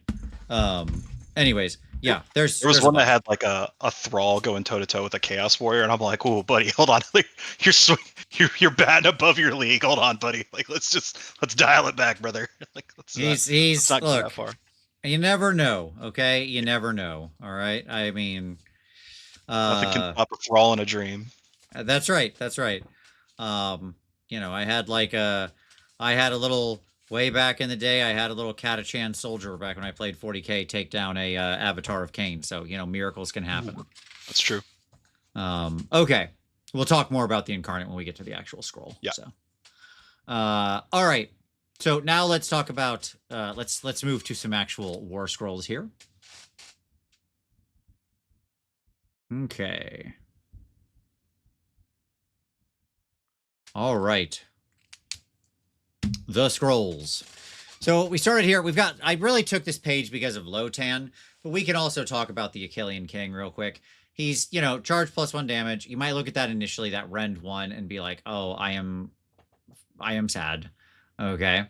But he can sort Bricks. of get it back. Like if he charged, then you get to roll a d3, and on a 2-up, you both do mortal damage and you get 1 point of rend back. So like 66% of the time you end up at the same rend if you charged. That's the important thing to understand. So it's like, okay. And then down below in your once per turn army, any combat phase, if this unit charged this turn, add 1 to the rend characteristic of melee weapons used by other friendly Deepkin units that target enemy units in combat with this unit. Mm-hmm. So 66% of the time he can give himself back his point of rend, and all of the time he can give his rend to other people who are around him fighting the same thing he's fighting. Yep. He had Wave Rider on his last scroll as well. Just kings were just not seen very regularly. Right. After Smash King kind of went the way of the dodo, people kind of just pivoted to an Eidolon instead as the centerpiece Sure. that they swam around, so to speak. But I really like the change for Crest of the Wave. It's not going to affect your companions though, because that adding 1 to the Ren characteristic is your rolls, not your opponent's characteristics, like with Tsunami of Terror, for example. So your fish won't be able to, your wigglers, so to speak, your wigglers won't be able to benefit from Crest of the Wave, but the riders will be able to benefit from Crest of the Wave. Yep. Yeah, it is. I mean, it's a good point, Assistant Ref. Look, as somebody who's been playing through a lot of armies where you're like 3s and 4s. Yeah, and yes, that is a good point. Cool. 5 attacks, 3s, 4s, rend 1, damage 2. That's not. Wait, that's not quite the. I think isn't the Clawlord base 6 attacks? I think the Clawlord is. It's the same profile, but I think the Clawlord's base 6 because doesn't he go to 9 when he gets wounded? I'm trying to remember off the top of my head. But anyways, yes, like the 3s and 4s to wound sucks. I play a lot of armies that are like 3s and 4s. That's the story of Slanesh. It is what it is. And so you like, yes, you mentioned the Skaven. There's plenty of Skaven there, 3s and 4s. It just kind of is what it is. Sure. I'd like it better if it was 3s and 3s, but here we are. Okay, let's talk about Lotan because that's really why this page is in here. So Lotan, Melok, which is the name of the Oktar that is hanging out with him, has some attacks. They're irrelevant. Doesn't actually matter any. Lotan should not be fighting. That should not be happening. At any rate, okay, Catalog of Souls. This is a passive ability. Each time an enemy unit is destroyed, Give Board this wide. unit board wide. Yes, no range to this. Doesn't have to die Nope. near him. It just Nope. has to die somewhere on the table. Okay. He gets a soul token, soul quota token. Okay, cool. Once per turn, reaction, you declared a spell ability for a friendly Isharan unit wholly within 12 of this unit. You can remove one of this unit's soul quota tokens. Then you can re-roll the casting roll. So it basically lets your casters who are hanging out in a pretty decent bubble around him, right? Like 12 inches around him is not ungenerous. Be re-rolling their spells when you need them. Like, let's be honest, enemy units will die, especially in this world where, like you said, there's going to be people tend to average more like 9 to 10 units. There's going to be a lot of smaller units like chaff units and scout type stuff and those kinds of things. They do just get picked up. You will make plenty of soul quota tokens over the course of the game. It will just happen. And what this means is that your casters are just very frequently going to be re-rolling. Yeah. It is notably not your turn.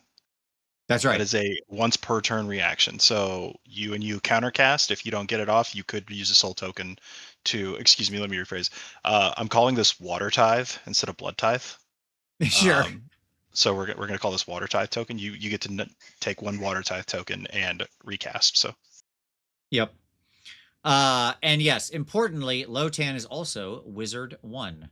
He is a Sharon. He does have the keyword to use it. That's right. So he can do it to his own spell, which is awesome. So yeah, I mean, this guy is pretty cool. He also has a spell that can give like a unit within a very generous 18-inch range, crit auto wound, which is fine. Like it's not a terrible spell, but okay. The important part is this guy is 110 points. Yes. And he takes any Deepkin, I think, right? Yeah, that's right. Yeah. I think that his spell is very good for wounding on 4s, like Thrall's wound on 4s. And if you have this, then it's just like fantastic. Feels very good to have this. At 110 points, I really like him just as being like your one caster that you have, just like hiding around trying to summon the Incarnate every turn just to try and get it out. Really like him a lot, man. I think he had a generational glow up, and I talked about this also. I talked about this on the coach's show, but I do because I see that he's in chat. Kevin said that I wouldn't miscast again. John, probably right before you miscast again. He's saying that because I did that against him when we played at Cherokee, and I was just like, I was playing Lumineth. I was just like, well, I can't miscast twice in the same turn, so I miscast again immediately afterwards, and of course we had a good chuckle about it. Nonetheless, Lotan's glow up is actually really funny because over the years of playing Deepkin, when I finally found out that there was an email address or an inbox that you could send suggestions and feedback to, this was one of the feedback points that I provided. I was just like, nothing about Lotan's old scroll screamed Warden of the Soul Ledgers. He was just a dude with an octopus. And I was like, and this exact thing was what I said. I was just like, what if he could just like keep track of the enemy units that die and then you do something with those points? I don't know what you do, but like do something. Yeah, collect souls. Yeah, like step 1, collect souls. Step 2, I don't know. Step 3, profit. Exactly. Yep, and now we filled in step 2. Yep, reroll casting rolls, and it's great. It's it is a little worse than Blood Tithe, of course. Blood Tithe is friendly units that die too, but I love this. The only thing that would make it better is if he had kept blood is thicker than water, John. So I mean, obviously. The only thing that I wish is so I don't know if you remember this or not. Like in 3rd edition, all the Asheran had Gift of the Tides. It was a 5 of ward save. Yeah, sure. It never really came up because they would always just explode anyways. Sure. But it would have been nice for him to have like a 6 up ward save. But apart from that, I like it. Yeah, I mean, 110 points. I think you're gonna see him in a lot of lists. That's what it comes down to. So yeah, yep. 110 point wizard, thumbs up. Yeah, exactly. With like effectively almost constant. I mean, basically, other than the first round, he's probably re-rolling most of the time if he wants to. So that's pretty good. Okay. Mathala. I don't know how you say her name, but Mathala, whatever. The Oracle of the Abyss. There we go. So this is our new special character. So 10-inch move, 6 up ward, 6 health, 5 up save, 2 control, blah blah blah. has a little shooting attack. It's fine. It's not bad. It's not a bad little shooting attack. Like, it's a single shooting attack. It's on 2s and 4s. But, you know, it's D3 damage. Okay. Neat, fine. But you're not taking this character for its attacks. Mathalia, or however you say this, because I don't know how to pronounce words. She is 160 points. Mathala, Martin says. Okay. Martin, I'll trust you. Mathala, I trust you. Or okay. Yeah, Mathala. All right. So we got two things going on here. We got her, she's got a spell called Crushing Pressure. You pick a visible enemy unit with an 18, you cast it off, roll a number of dice equal to the target's health characteristic to a maximum of 10. So settle down. Settle down, everybody who just got excited about using this on a Son of Behemoth Mega Gargant. You'd still only get 10. Okay? Settle down. I do think they should have capped that higher, by the way. I hate that it's capped at 10. They should have capped 15. It at like, yeah, exactly. 15. Yep. There's enough big monsters that are over 15 that wouldn't even full kill them if you rolled 15 4-ups. Which correct. If you did, then you would go to the closest gas station, get a lottery ticket. Right, exactly. So like, but anyways, to a maximum of 10 for each 4-up, inflict 1 mortal damage on the target. Okay, so like, long story short, this is a spell that casts on a 7 that does 5 mortal damage to a monster. That's what this is. Sure. So, or 3 to your average hero. So, okay. This is Gobsprak's spell, right? Gobsprak has the same kind of spell like this where you roll a bunch of dice. I think his is slightly different, but yeah, he has a similar-ish thing going on. Right. Yeah. Okay, sure. It's been a while. I did get smacked in the face by it and remember going, oh boy, and then the person rolled and it was terrible, and then I killed Gobsprak. So I didn't experience it twice. Mm-hmm. And then any combat phase, Siren Song of the Abyss, pick up to 3 friendly Idoneth Deepkin units wholly within 12 of this unit to be the targets. For the rest of the turn, add 1 to the attack's characteristic of the target's companion weapons. Now we cooking. Okay. The fact that this is any combat phase, the fact that you get 3 different Deepkin units. If it was wholly within 18, it would just be absolutely out of the ballpark, really good. Yeah. But 12 is still fine. You've got to maintain a bubble, which is important. She's a small base. I think she's only like a 40 or 50 mil. She's tiny. Yep. Exactly. But still, I mean, +1 to companion weapons, especially if you're going to be running, Achillean Beastmasters or something. Now you're +1 to hit and +1 to attacks on all these things. Like it, you're getting to the point where these things are like really starting to go into overdrive. So not to mention the other things in the tides you might be also on as well, right? Or as you mentioned earlier, the rend bonus that does apply because you're hitting the enemy unit and so on and so forth. Yes. 4 attacks per eel, 3s and 3s, and Achillean Beastmasters, rend 1 for D3. Like, that's a lot of dice. It is. That's right. So, okay, cool. She's fine. I don't think she's like auto take in any situation, which is good. I never like special characters that are auto take, but I think she's got a role in certain lists, so it's cool. I like her at 160. Yeah, 160 is probably fine. Like, it's probably fine. She has a 6 aboard, which is nice. Sure. I mean, she's still super fragile. Like, if she gets smacked by anything of significance, she's gonna die. But like, yeah. The Icon of the Storm and the Icon of the Sea, both of which we saw, some preview of earlier. Both 7-inch move, 6 health, 4-up save, 2 control, blah blah, no ward save. The Storm has more attacks, but it's still 3s and 4s. The Sea has less attacks, but is on 3s and 3s. Yada yada. The Sea also has the charge +1 damage, which is fun. But again, you're probably not really these are like your classic foot melee heroes, but they do have some other utility. So the Icon of the Storm, your enemy units can't use retreat abilities while they're in combat with this unit. Friendly units that use a retreat ability while they're wholly within 12 this unit can still shoot and or charge later in the turn. That's the thing you care about, that first part.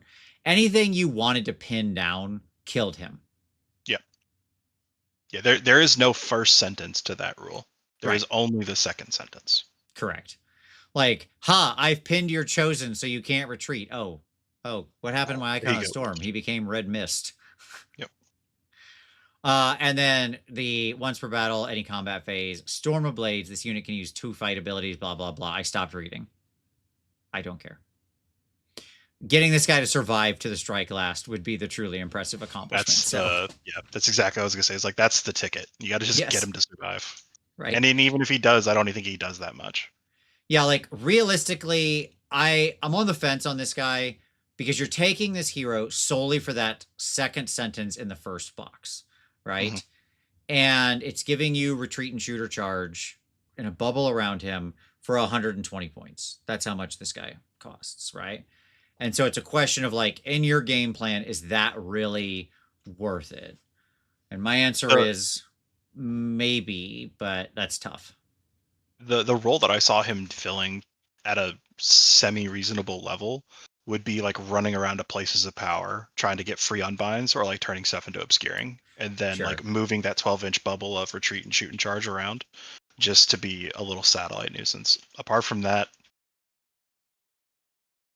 I don't know. I like the other one more. Icon of the Sea is really cool. Has some very interesting implications. All right, let's talk about the Icon of the Sea. So the Icon of the Sea, same thing, kind of, foot melee assassin, wheels the same. Does have potentially more damage. It can run and charge, so it is just natively a lot faster of a model, actually, because you figure its average move is actually 10, right, instead of 7. And then once per turn, your charge phase, pick this unit and up to 1 friendly unit within this unit's combat range to be the targets. For the rest of the turn, add 1 to the number of dice rolled when making charge rolls for the targets to a maximum of 3. Okay, so what we've got here is a little 3d6 charge action. Now, I probably don't care that much whether my Icon of the Sea gets in. Okay. You care about who she's holding hands with. That's right. That's right. Now, it's got to be close by, as you said. Like, they got to be, like... Yep. They're close by. Icon phone home. Kuhal said lube up, go trek, set in full send. Sure. Yeah, it's just one of their friendly units. So yeah, it doesn't say Idoneth Deepkin unit. I can't wait for somebody to do something really silly with some regiment of renown that I'm not thinking about. Maybe sending in the Mega Gargant. There you go. Give that guy a 3d6 charge. Old Bundo. Yeah. Old Bundo's coming in hot. The Icon's like, go, be free. Doing a little Harry and the Hendersons there. 2 damage. Yeah, exactly.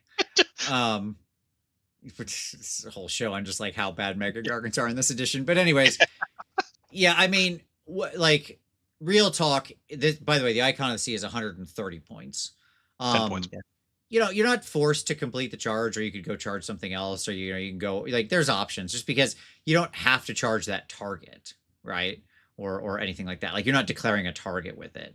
You're just effectively enabling this other model to 3d6 charge. Well, then the Icon goes and does whatever it does, right? So, what's your read on this one? Everybody's already talked about the 3 names that I think come up, which is Bundo, Gotrek, and Neve. But I do think that there's a cool little corner case where you give, because he is Akalian, I think there's a cool corner case where you could give 20 Thralls 3d6 charge rerollable in the Thrall Namarti Corps, in the Namarti Corps sub-faction. Oh, sure. I don't know if it's super good, but I do think that is something worth saying. Because, I mean, like 20 Thralls is still 41 attacks. I mean, it's as much dice as the army can produce in one attack activation. Yeah, and they're quality attacks. Like, that's the trick. Yeah. And I think those, like, because the Thralls are basically, 200 points for the reinforced unit, right? I'm correct there? Yeah. I am starting to see the value, I think, in some of those like throwaway missiles. I think in the old edition, they didn't have a lot of value. In this edition, I think they can again with the higher unit count. There tends to be stuff that they can go get in a fight with and actually get like a favorable trade out of it, right? So being able to missile off units isn't bad. Especially the Scourge Garan ones that have hit and run tactics. You 3d6 charge, rerollable, run in, go do your damage, and then just like get out really quick. That's pretty cool. Yeah. Assistant Ref said they can kind of be a bad version of Witch Elves. Well, I mean, boy, I mean, I don't know. They're probably, I mean, I could do a whole thing on Doc. Like, I mean, yes, if witch elves are buffed with every buff under the sun, if all your dice aligned and you got the magic to happen, then yeah, witch elves are like way scarier than thralls. But there's also an easy situation where witch elves are much worse than thralls. So it's kind of like they're kind of just more statically in the middle, I guess. Okay. So all right, they're cool. I like again. I think the Icon of the Sea has some potential. Yes, there are funny combos, but I agree with you. I just think for the missile unit, it's valuable. Yep. Okay. Agreed. Let's talk about the Fin Carnate. Okay. Woo. So your Fin Carnate of the Deep, it has like attacks. It does that thing. 10-inch move, 4-up save, 6-up ward. Remember, you're setting this up when you cast it within wholly within 12. It has the stupidest rule I hate in the universe, which is the anti-faction terrain +1 rend. This is not the first time we've seen this rule written. I hate this rule. Stop writing this. It's insulting. Anti-faction terrain. Woo! I mean, look, you're going down. Do you want to know when you're this going is down gonna come tiny up? buildings of Soulblight Gravelords? I'm coming for you. That's exactly what I was about to say. I was like, when this is going to come up? This is going to come up when somebody plays against Nighthaunt. They're going to Yep. forget they had anti-faction terrain. They're going to be at the bar after the game. They're going to be like, oh my god. He wrecked me with his Fin Carnate. All my buildings were destroyed. Yeah, exactly. Yeah, yes. Assistant Ref said it can still fail to kill the Nighthaunt terrain feature. Yeah, exactly. Okay. So at any rate, how's this thing actually work? Well, yeah, so it's 6, 4, 2, 1, 3. That's fine. Okay. It's basically got like incarnate attacks. So, Yep. which is, yeah, okay. I will say the existing incarnate has better rend, but that's fine. But otherwise, the same profile. I don't think you're bringing this one for the rend. I think you're bringing it for this next rule. Yeah, sure. Well, I don't like. So when it's removed from play, you remove the abyssal tendrils. Wild form, if it gets damaged, blah blah blah, standard wild form thing. If it get instant banished, it doesn't die. It just takes 6 and then go on. Okay, and then any hero phase, grasping tendrils. Roll a die. Add 1 to the roll if it's your turn. On a 4-up, you can remove 1 friendly abyssal tendril from the battlefield. If there are fewer than 2 friendly abyssal tendrils on the battlefield, you can set up an abyssal tendril wholly within 9 of this manifestation. The key being is when you summon it, it doesn't automatically pop its little tendrils up. Like you don't get to place it and the 2 tendrils, so it's not like the Warp Lightning Vortex or the Shards of Valagar or something where you're setting up like all the pieces at once. You set up the main guy, but then in that same hero phase, after you summon him, you can then use this ability, and then boop, up comes a little tendril. Okay, and then in the next hero phase, you can roll the die, and boop, potentially up comes the second one in the enemy hero phase. And the ability to remove is just so you can like, that's all that's happening there. Okay. So that's cool. These things are popping up all over the place in both players' turns. Hopefully, I mean, 50-50 shot in the enemy turn, but still. Your little tendrils are health 6, save 6 up. And the little tendrils are fought individually, so it's not a shared wound pool. These guys get fought individually, which is cool.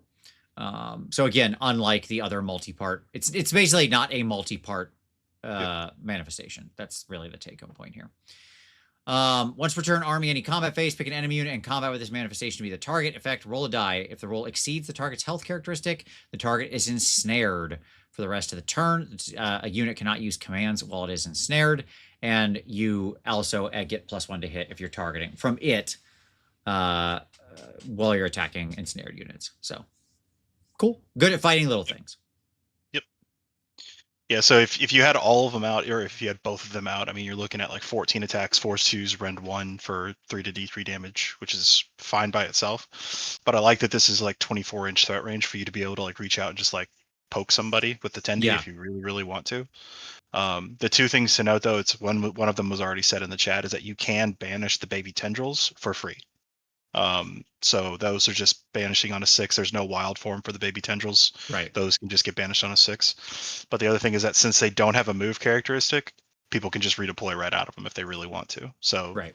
they're not going to go chasing people down, but they can. You would summon like at 12, then at 9, and then within 3 inches for combat. You could realistically like poke somebody with 4 attacks at 4s, 2s, round 1 for D3 damage, and then subsequently give them 3 inches of free movement. Don't do this. Don't do this. Yeah, exactly. Yeah, you got to be real careful with this thing because all its little pieces are setting up basically a lot of free charges and stuff around the board. Yeah, exactly. The little tendrils with their no move mean people can just wander away from them in ways you don't want to happen. So, absolutely.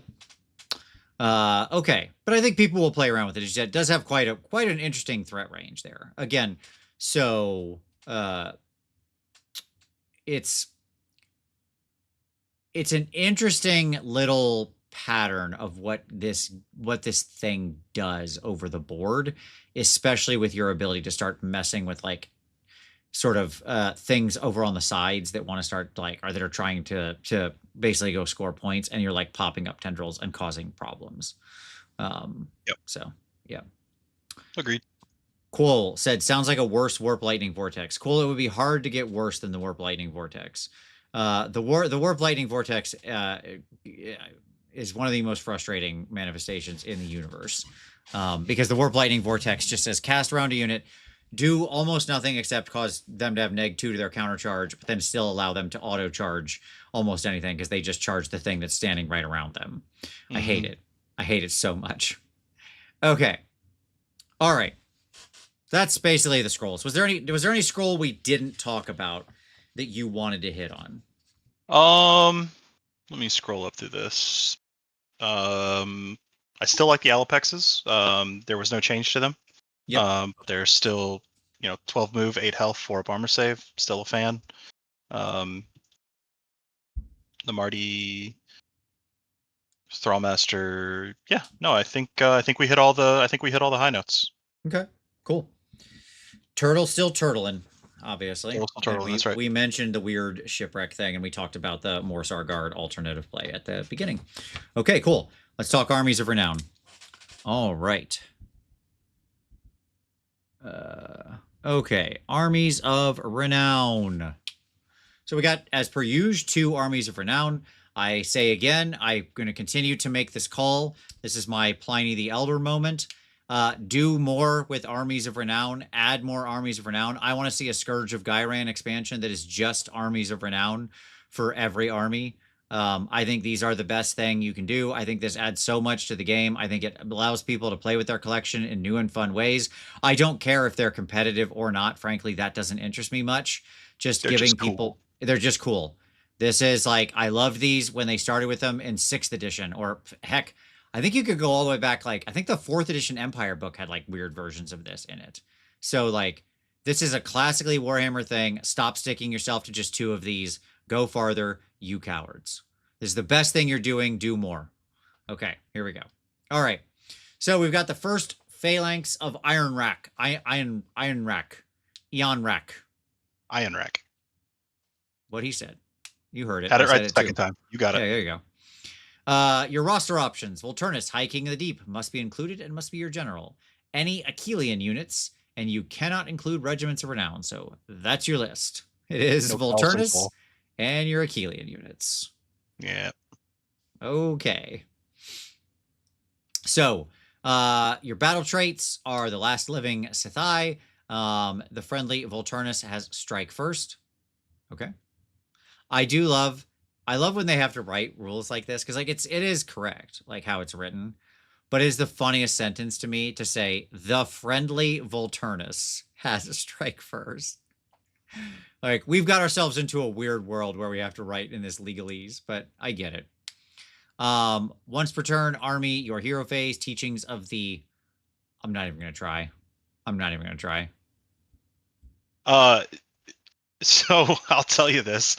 Don't feel bad because I asked how to pronounce this and I got the shoulder shrug emoji. So I was just like, okay. Yeah. Look, you get some AP, okay? Because you get these AP points. There you go.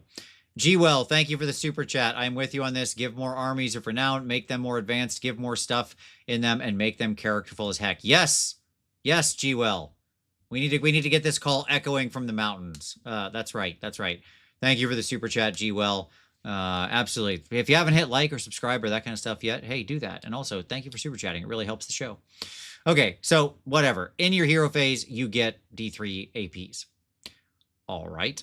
Well, what the heck does that mean? Well, don't worry, everybody. I'm going to explain what that means because you can spend those points. It gives you a currency. Isn't that fun? Okay, so what are our options to spend this currency? Well, in your movement phase, you must declare you spend an AP. Each time a friendly first phalanx unit uses this ability, pick a friendly unit in combat to use this ability. For the rest of the turn, that unit can use a retreat ability and still use shoot and or charge, and no mortal damage is inflicted when you retreat. Okay. Got it. So retreat and charge. Got it. Retreat and charge. Yep. Or retreat and shoot, but that's fine. It can do both. In the charge phase. Shoot and charge, yeah. Yes, you can do both. Yeah, yeah. Which is cool. In the charge phase, you can spend a point to add 1 to charge rolls to that unit for the rest of the turn. Okay. Cool. Simple. Effective. I'm not going to read all the declare text because it's just like spend a point, pick a unit. That's all it's saying. And then in your combat phase, you can spend a point to strike first for the rest of the turn. So that's what you can do. So in a perfect world where you get your 3 points in your turn, you could then say retreat out, charge somebody new with +1 to that roll, and then strike first. That's your perfect world. So I have to state that this is fundamentally broken in doubles because the phalanx unit uses the acid razor point and it just says you pick a friendly unit to benefit from it. It doesn't say you have to pick a friendly first phalanx of the iron rack unit. Oh my god, that's so funny. I didn't even catch that. I hadn't even thought about that. I wasn't going to say a word until you were done. I was just like waiting to see if you'd pick up on it. I didn't catch it. Yeah, so the phalanx unit uses the currency, and then they give the buff to their doubles partner for them to do a thing, because doubles are considered friendly units for the purposes of rules. Right. So this is fundamentally broken in doubles. Expect it to be corrected. So just for the record. That is amazing. That's amazing. Yeah. Okay. Well, hilarious and very funny. Okay. Yeah. Completely useless in GT format. Well, the Army of Renown is not useless. I think the Army of Renown is cool, but the effect here, you can't like cheese it here. So you just cheese it in doubles. So sure. I love that. Okay. All right. Very good. Okay. Oh, that is an interesting point, Assistant Ref. Why is that worded like that? The pick a friendly unit that is not in combat. Yeah. It's a typo. They're just going to change it to the start of combat. Yeah. Yeah. You can just use it if you're in combat. Yeah, I figured as much. Like that definitely seemed like a mistake there. All right, cool. I think my brain read over it because it was like, well, clearly that's not how that works. Yeah, the example that I gave for like how that's worded is that you give it to a unit that's not in combat. You hope your opponent forgot that you gave them fight first. They pile into it, and then you can activate them next, and then you could do a normal activation. No, yeah, that's not. That's not how it works. Your heroic trait lets you use one of these things for free. Basically, you don't have to spend the AP point, which is cool. Your artifact of power gives you a ward of 6 up, which is who cares? I mean, it's okay, neat. And then you have some Bond Beast traits, which can be given to your cavalry units, which is neat. Not monsters. Not monsters. Your cavalry units. Used to be monsters. Yep. I want to see more stuff like this. Like this, I read this and all this makes me think is, man, I wish this would have somehow been worked into the general army rules, honestly. Okay. Void Chill Darkness was an old Deepmare trait. And Swiftfinned Skirmisher used to be called Swiftfinned Impaler. But Deep Connection is new. And I think Deep Connection is probably the one of the 3 that has the most interesting implications. Because by removing the companion keyword, now they do get to benefit from a hypothetical Achelian king that charges and gives an extra Ren pip. So yeah, that is interesting. Yeah. Okay, cool. Yeah, I mean, if you're into some eels, I think both of these armies of renown are actually quite good. For the record, Sure. I don't know if you like 5-0 with these, but I think they're both quite good. I think they're both like 3-2 to maybe 4-1. I think they're both Is good. this a is this a an acquiescence to the reality that there's a lot of Deepkin players? Like, I'm sure this is a little of both. Some part of this is just like, well, it's an appropriate thing in the lore, right? Like Volturnus and his eels is like a thing, right? But I think it's also at least somewhat a nod to the fact that there's a lot of Deepkin players out there who still have their armies from like second ed or whatever, where it was just eels, eel.spam.exe. 27 eels. Yeah, yeah. And they're Those like, are well, the we good got to give days. those people something to do with all those eels, right? They've been sitting on the shelf unable to use that eel spam for so long. So, Yeah. No, I don't disagree. I think it can be both. Why not both, right? All I right. mean, And then it's flavorful. it's flavorful. Yeah, yeah. And then the Wardens of Carillium. Why is everything in this book impossible to pronounce? Carillium. Sounds like a Star Wars planet. Okay. You got it first try though, so. All right. Hey, cool. Here's hold on a second. Do you know what the Carillium is though? Oh God, no. Okay. I know Can no I Deepkin lore. Please. can I nerd out for a sec? Yeah, go for it, man. Oh, all right. So the Carillium, what the Carillium is to the Deepkin is they are. Oh wait, hold on. Insert joke here. It was It was where Han Solo's ship was manufactured, right? That's where we're talking about. Okay. Unironically, kind of. So we'll get to cool. it. So what the Corellium is it is coral reefs that the Deepkin use to store the souls of the full-souled Arkelians and Asheran after they die. The reason that they're so important to them is because Volturnus is the last of the Cathai, and so since Volturnus is the last of effectively the old ones for Deepkin, the Corallium is what they use to basically store their memories. Think of them kind of like how in 40K with the craft worlds, how their ancestors like merge into the actual craft ships to help like Gotcha. keep them educated and keep them moving forward. Think of it kind of similar, but the real kicker here is that this is actually the Corallium is actually how they summon the Eidolons.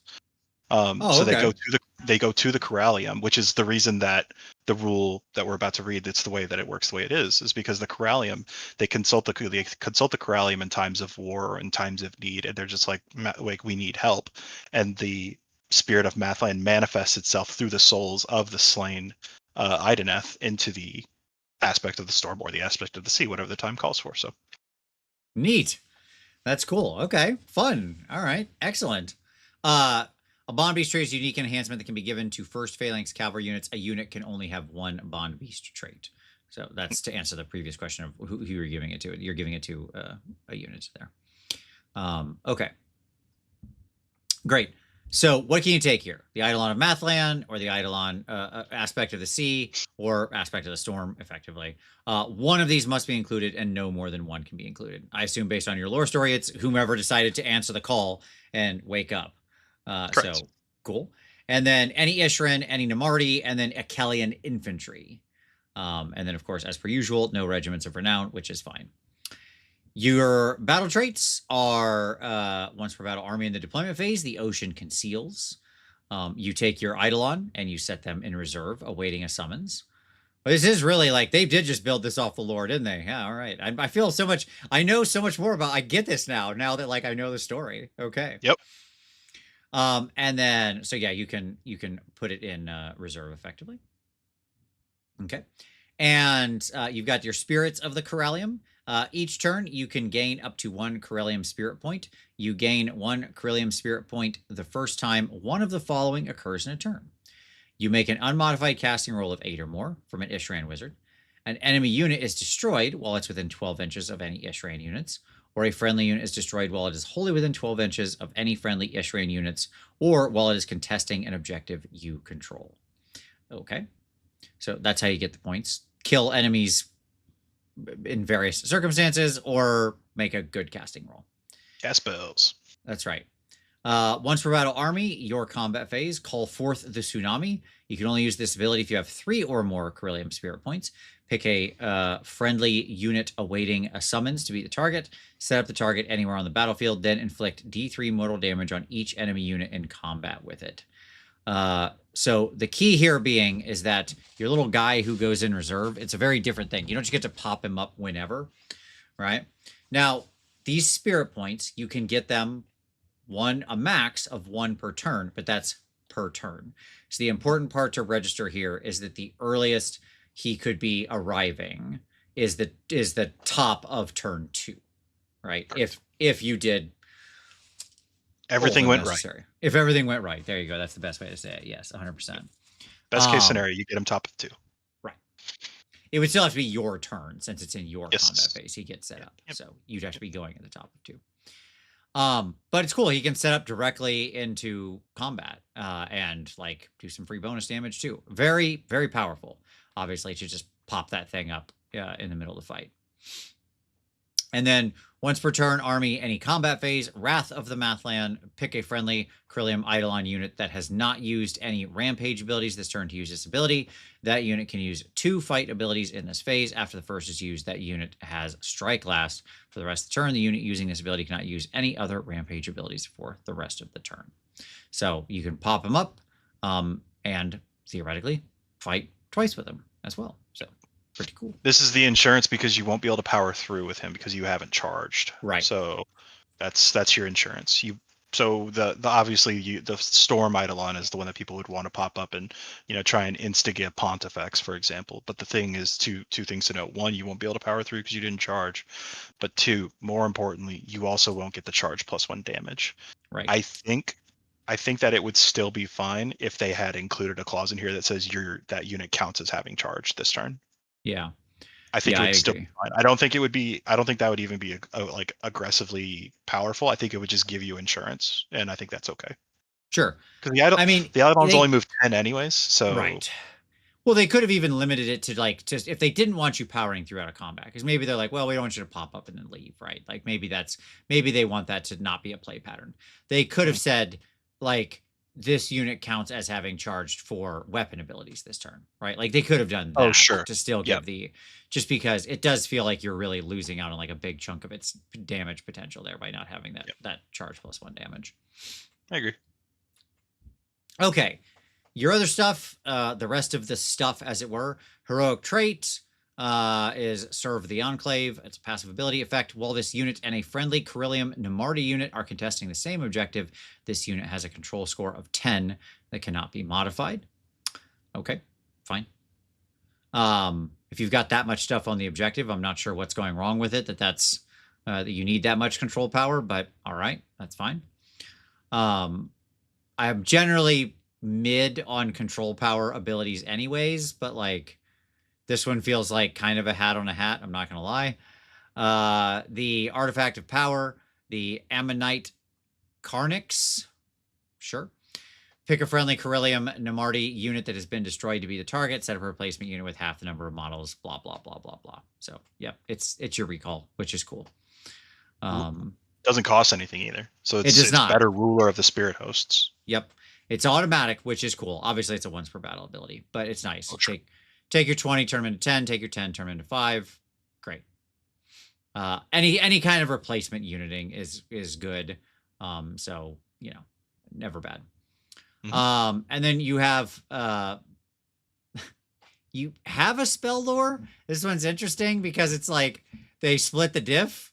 Oftentimes you'll get these spell lores with like 1 spell. This time they gave you 2 spells. They're like, no, not a full lore. We're not doing that. No, it's too much. Nope. But 2 spells. You can get 2. 2 spells is fine. 3 spells, no. Too many. Let's not get crazy here. So I think both of these spells are very good, though, for the record. Yeah. No, they absolutely are. So you, the Essence of Corellium is on a 6. And basically, you get to pick a Corellium unit. And if it's Namarti, you return D6 slain models. Otherwise, you heal D3. Good. Sort of like variability there. It's nice. As you talked about earlier, you already have quite an ability to refill Namarti through the this guy. Soul Render. Yeah, that's his name. I can never remember their silly names. But he's got the thing. He's got the little light, and he calls him back. So that's fine. The Talon Hook. Yeah, there you go. So obviously this is like quite a lot of Namarti refresh. I do think that, again, in a world with it's more spread where hammers are more like you're not going to have as many big hammers wandering around. As long as your Namarti aren't like directly wandering into the 2 big enemy hammers that can easily do the 20 damage in a round to lift them, like this kind of a thing does make them sort of unremovable, basically. Like they'll just sit there and keep coming back. So it's not bad. Unlimited. Yeah. Yeah.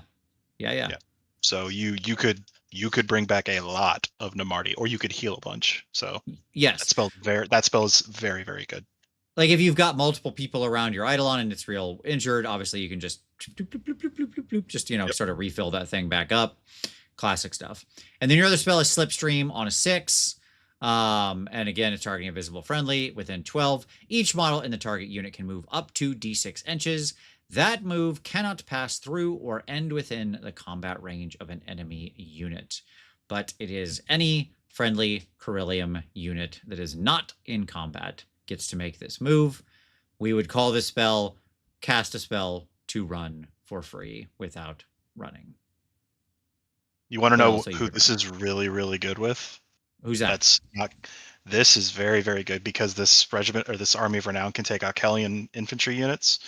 The Scourge of Giron Arkelian Thrallmaster gives Thralls a pre-game move of 6, and then this gives them another d6 move before they go to their move phase. Wow. So okay. you could give 3 units of Thralls a 6-inch move to start the game. Then you give one of them another d6 move before they go to the move phase. So they're moving on average 15 before they make a charge. Wow. Okay. That is interesting. That's like, yes, that's banking on a strat. I'll say that. That is really, you've certainly in the old world, or in the world of, I'm like, if some part of list building is you're going to challenge your opponent to answer questions they don't want to answer and make them play differently because they have to answer those questions, that's certainly asking a question. I will say that.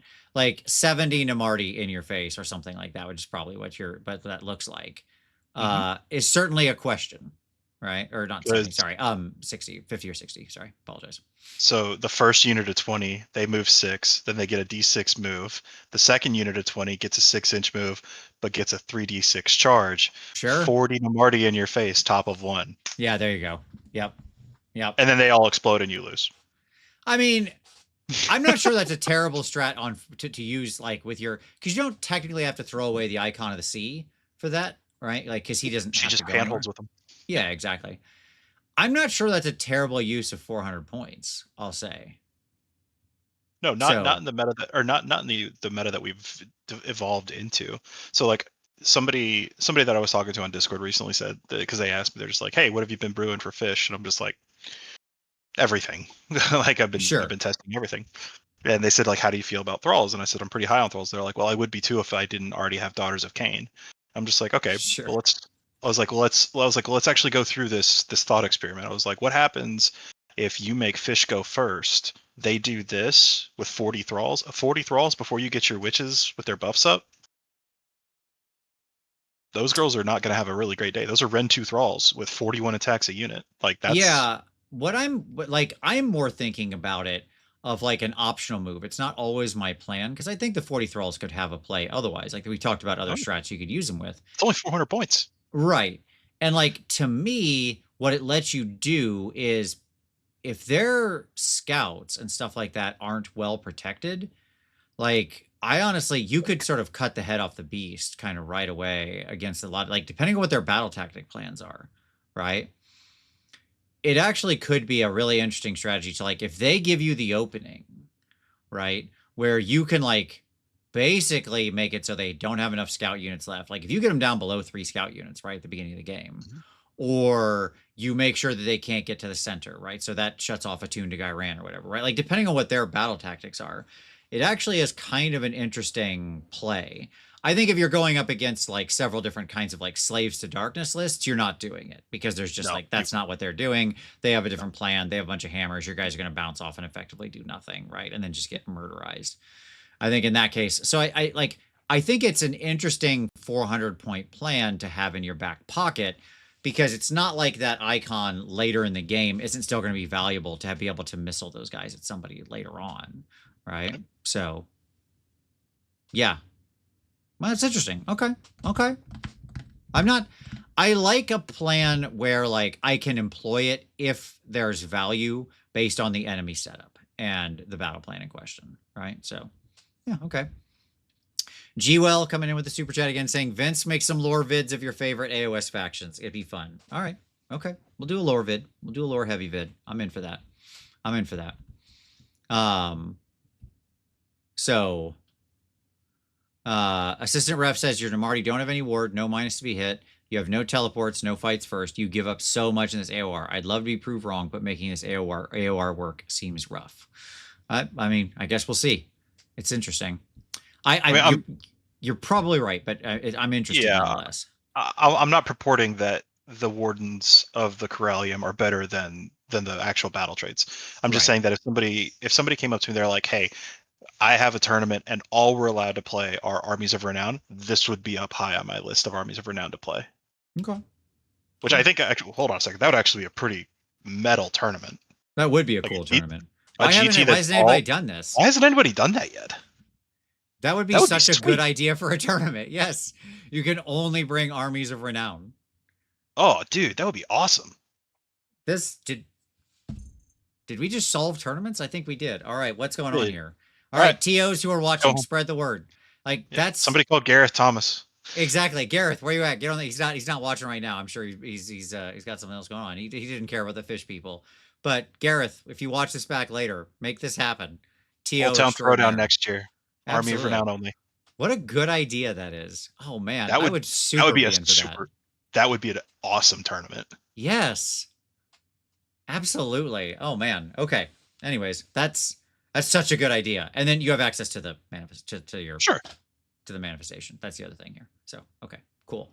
Yes, Cygnus said the Tournament of Renown. Yeah, the name just writes itself. Okay. So there we go. That's the book. Any final thoughts there, John? The only last thing that I would say is pretty good for like the Grand Alliance order. I think that the Shark Regiment of Renown is actually pretty good. For 300 points, you get 2 sharks. Yeah, I never include the Regiments of Renown because I hate them so much. But yes, you've got the Bloodthirsty Shiver, which is 2 Achillean Alopexes. And then you've got the Namarti Shore Raid, which is the Thrall Master, and then 2 units of 10. Namarti Reavers, 10 Reavers, 10 Thralls. So right. Yeah. I think it's cool. Yeah.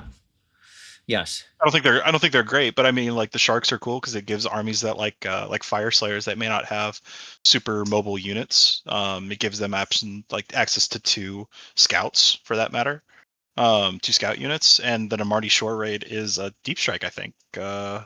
This ability must be used to deploy this Regiment of Renown, set the units up in deep strike. So if your book doesn't have deep strike and you want to have access to a little bit of deep strike, there you go. Yep. You're right, Hades. I am sleeping on Regiment of Renowns. I hate them. I hate Regiment of Renown as a concept. As much as I love Armies of Renown, which I love, they're like a 10 out of 10 for me. Regiments of Renown are like a 1 out of 10. I am not ever putting money into a Regiment of Renown for my army. I'm never buying some other freaking army. Do you know how many armies I have, Hades, over the years where I've put other armies models into them and now they're just nothing? They're just nothing because that's not a thing you can do anymore with that army for whatever reason, or it changed. So many. I'm done with it. I'm done with it. The good old days of allies. Don't you remember those? Yeah, exactly. Yeah. Allies and all sorts of stuff. Like I built a whole city's army around allies and all of that. Did it with my Stormcast. Did it with like multiple armies. And then it kept burning me. And I'm like, I'm done now. I want to play the army I want to play. That's it. Yep. So, but at any rate, any final thoughts on our fishy boys? I like the book a lot. I think it was a good changes that we've had. You're not as shackled by high tide anymore, so I think that at the development level that opens up a lot for like for Matt's team, for example, because you've got more liberty with what your scrolls can do at any given time during the game. I like the Armies of Renown. I like the Regiments of Renown. I like the Warscrolls. I like the battle traits. I like everything about it. I think it's a great book, and it will be the first book of 4th edition that I'm actually buying a physical copy of. So nice. I think as a side note, this is the first book where we've actually seen them really do the critical beginning work of like actual changes from the index. You know what I'm saying? Like, oh, true. No, you're right. We've seen a couple of other ones where like with S2D, they just like wholesale swapped out the whole battle trait section and stuff like that. But most of the scrolls were really pretty functionally equivalent, right? This is one where I felt like it actually materially changed, where they were like clearly thinking about the edition and how it's being played in some way. So like I don't Mhm. know exactly when this was written or put together, but my guess is it was probably shortly before the edition went live, right? If it's coming out now. So we're probably talking about like this book was probably closing out its development like right as fourth edition was coming out and they were starting to get like real feedback because it feels like they actually took a lot of the sort of thoughts of the game into account here, right? I agree. Yeah. So this No, I gives me a lot definitely of hope that agree. hopefully we continue to see that growth pattern going forward into the, Corn and KO and whatever else is coming up. So there you go. Yep. Yeah, this was the first of like this was the first book that had like a massive change, like a ground up rework, so to speak. Like Oryx was just basically the index in a hardback form. Right. Yeah. So, Multiples of those early books were just like, here's the index. We changed a page or something, or like a war scroll. Right. yep. Yeah. I love it. So, I like everything. I like the art. I like the stories.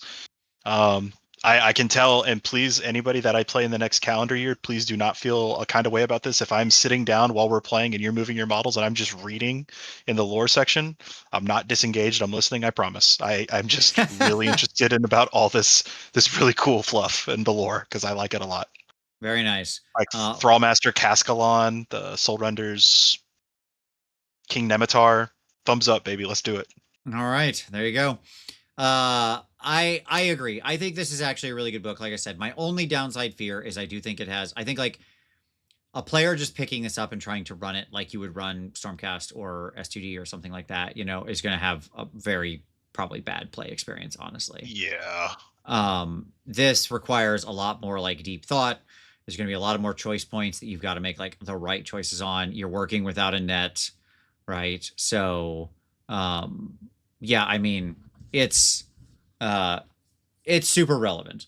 I think it'll be I think this book will play super strong into the existing meta. Like, I think this will absolutely, in the hands of a skilled player, this book absolutely threatens 5.0's no issue, or 5.0's, 5.0's no issue. I think it has all the tools it needs to be highly successful in the current meta, which is good. That's important. Um, Fully agree. we didn't really discuss sharks too much, Leloth.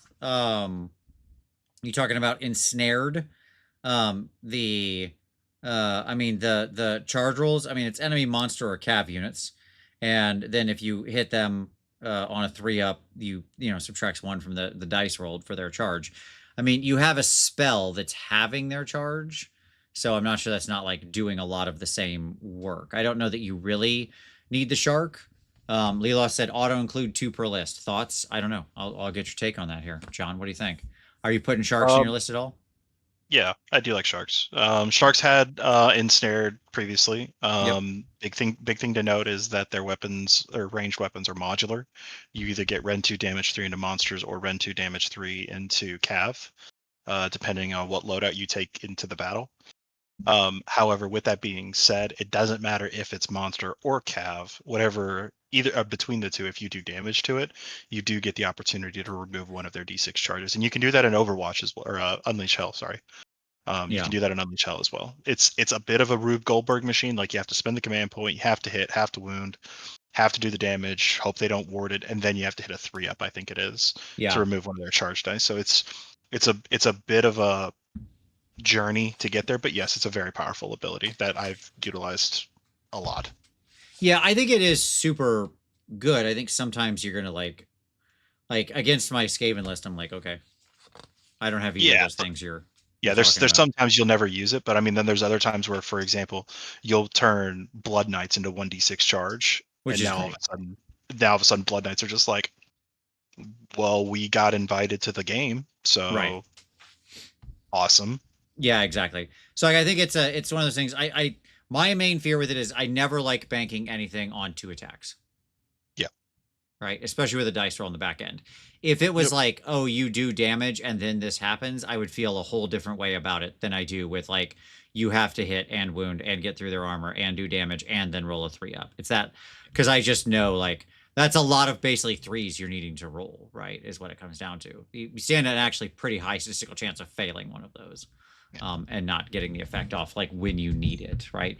Because it's the kind of thing where it's like, well, it needs to go off when you need it, not just any old time, right? So, okay, cool. Very good. Well, hey everybody, thank you so much for coming to the IDK review. Thank you for the super chats. Thank you for the likes and subscribes. If you haven't hit yet, do so. If you want to support the show, lots of ways you can do so. There's all sorts of links down there. Don't forget to hit up Coach. Thank Coach for yet again supplying this show with this C average show with its A+ material. So I appreciate you, Coach, very much. Hope you're doing well down there in wintertime. There are links down there for affiliate links. You can use all those. Saves you hobby money and helps support the show. There's the new games. Don't forget the newest episode of Fireball the Gazebo, John and I's RPG podcast is out there. So if you want to talk about or listen to some great discussion around role-playing games, our newest episode was out Tuesday. You can go find that down below, as well as Snarlcast, Uncle Adam and I's indie wargaming podcast. Good night. I'm doing too many podcasts. No, I'm not. I'm not doing enough. I don't have a magic podcast yet, so clearly I need one more to complete the crown. At any rate, go please sub up to both those. Thank you to everybody who's listening, who's subscribing. It is really appreciated. John and I are having a great time. We got lots of exciting episodes coming up of both Fireball the Gazebo and Snarlcast. Adam and I have got a real fun one coming next week, so tune in for that. That really does help support us in general, and so I thank you to everybody who subbed and watched those episodes and stuff like that. They're both also available on all your podcast catchers, so you can do that. And also, of course, there's our Patreon, so you can always sub up there, focused on taking your next step on your hobby journey. Maybe you've got some Idoneth to paint, and you want to make them as beautiful as they deserve to be. But at any rate, John, thank you so much for coming to the show, buddy. I really appreciate it. We will have you back. Absolutely. Like, it's a crime that we didn't have you on thus far. No, I'm happy. Remiss. I'm happy to be here. Can I do one quick shout out, actually, if that's okay? Shout out away. So on it, I recently added it to our TTS table. There's a wildlife rehab center up north called Save a Fox. They've recently encountered a pretty tragic turn of events with one of their founders. And they could definitely use some support. So if wildlife rehab and their conservation is anywhere in your heart, please feel free to go check out Save a Fox. I think it's actually just saveafox.com. They're a nonprofit organization, and their heart is really for nature and for animals. And go give them a look if you absolutely can, guys. They could definitely use our help. So that's all I got. That is a wonderful shout out. I love it. I heard the story. I know exactly the story you're talking about. Absolute tragedy. Young woman, really passing away before her time. Mental health is something, especially in this modern age of the internet, we don't talk about enough. So, yeah, I think that's a absolute wonderful thing to support. I'm here for it. Absolutely. Great shout out at the end. So for all of you, check that out. Check out everything down below. Hit those links. Thank you so much for watching. As always, we'll see you next Wednesday.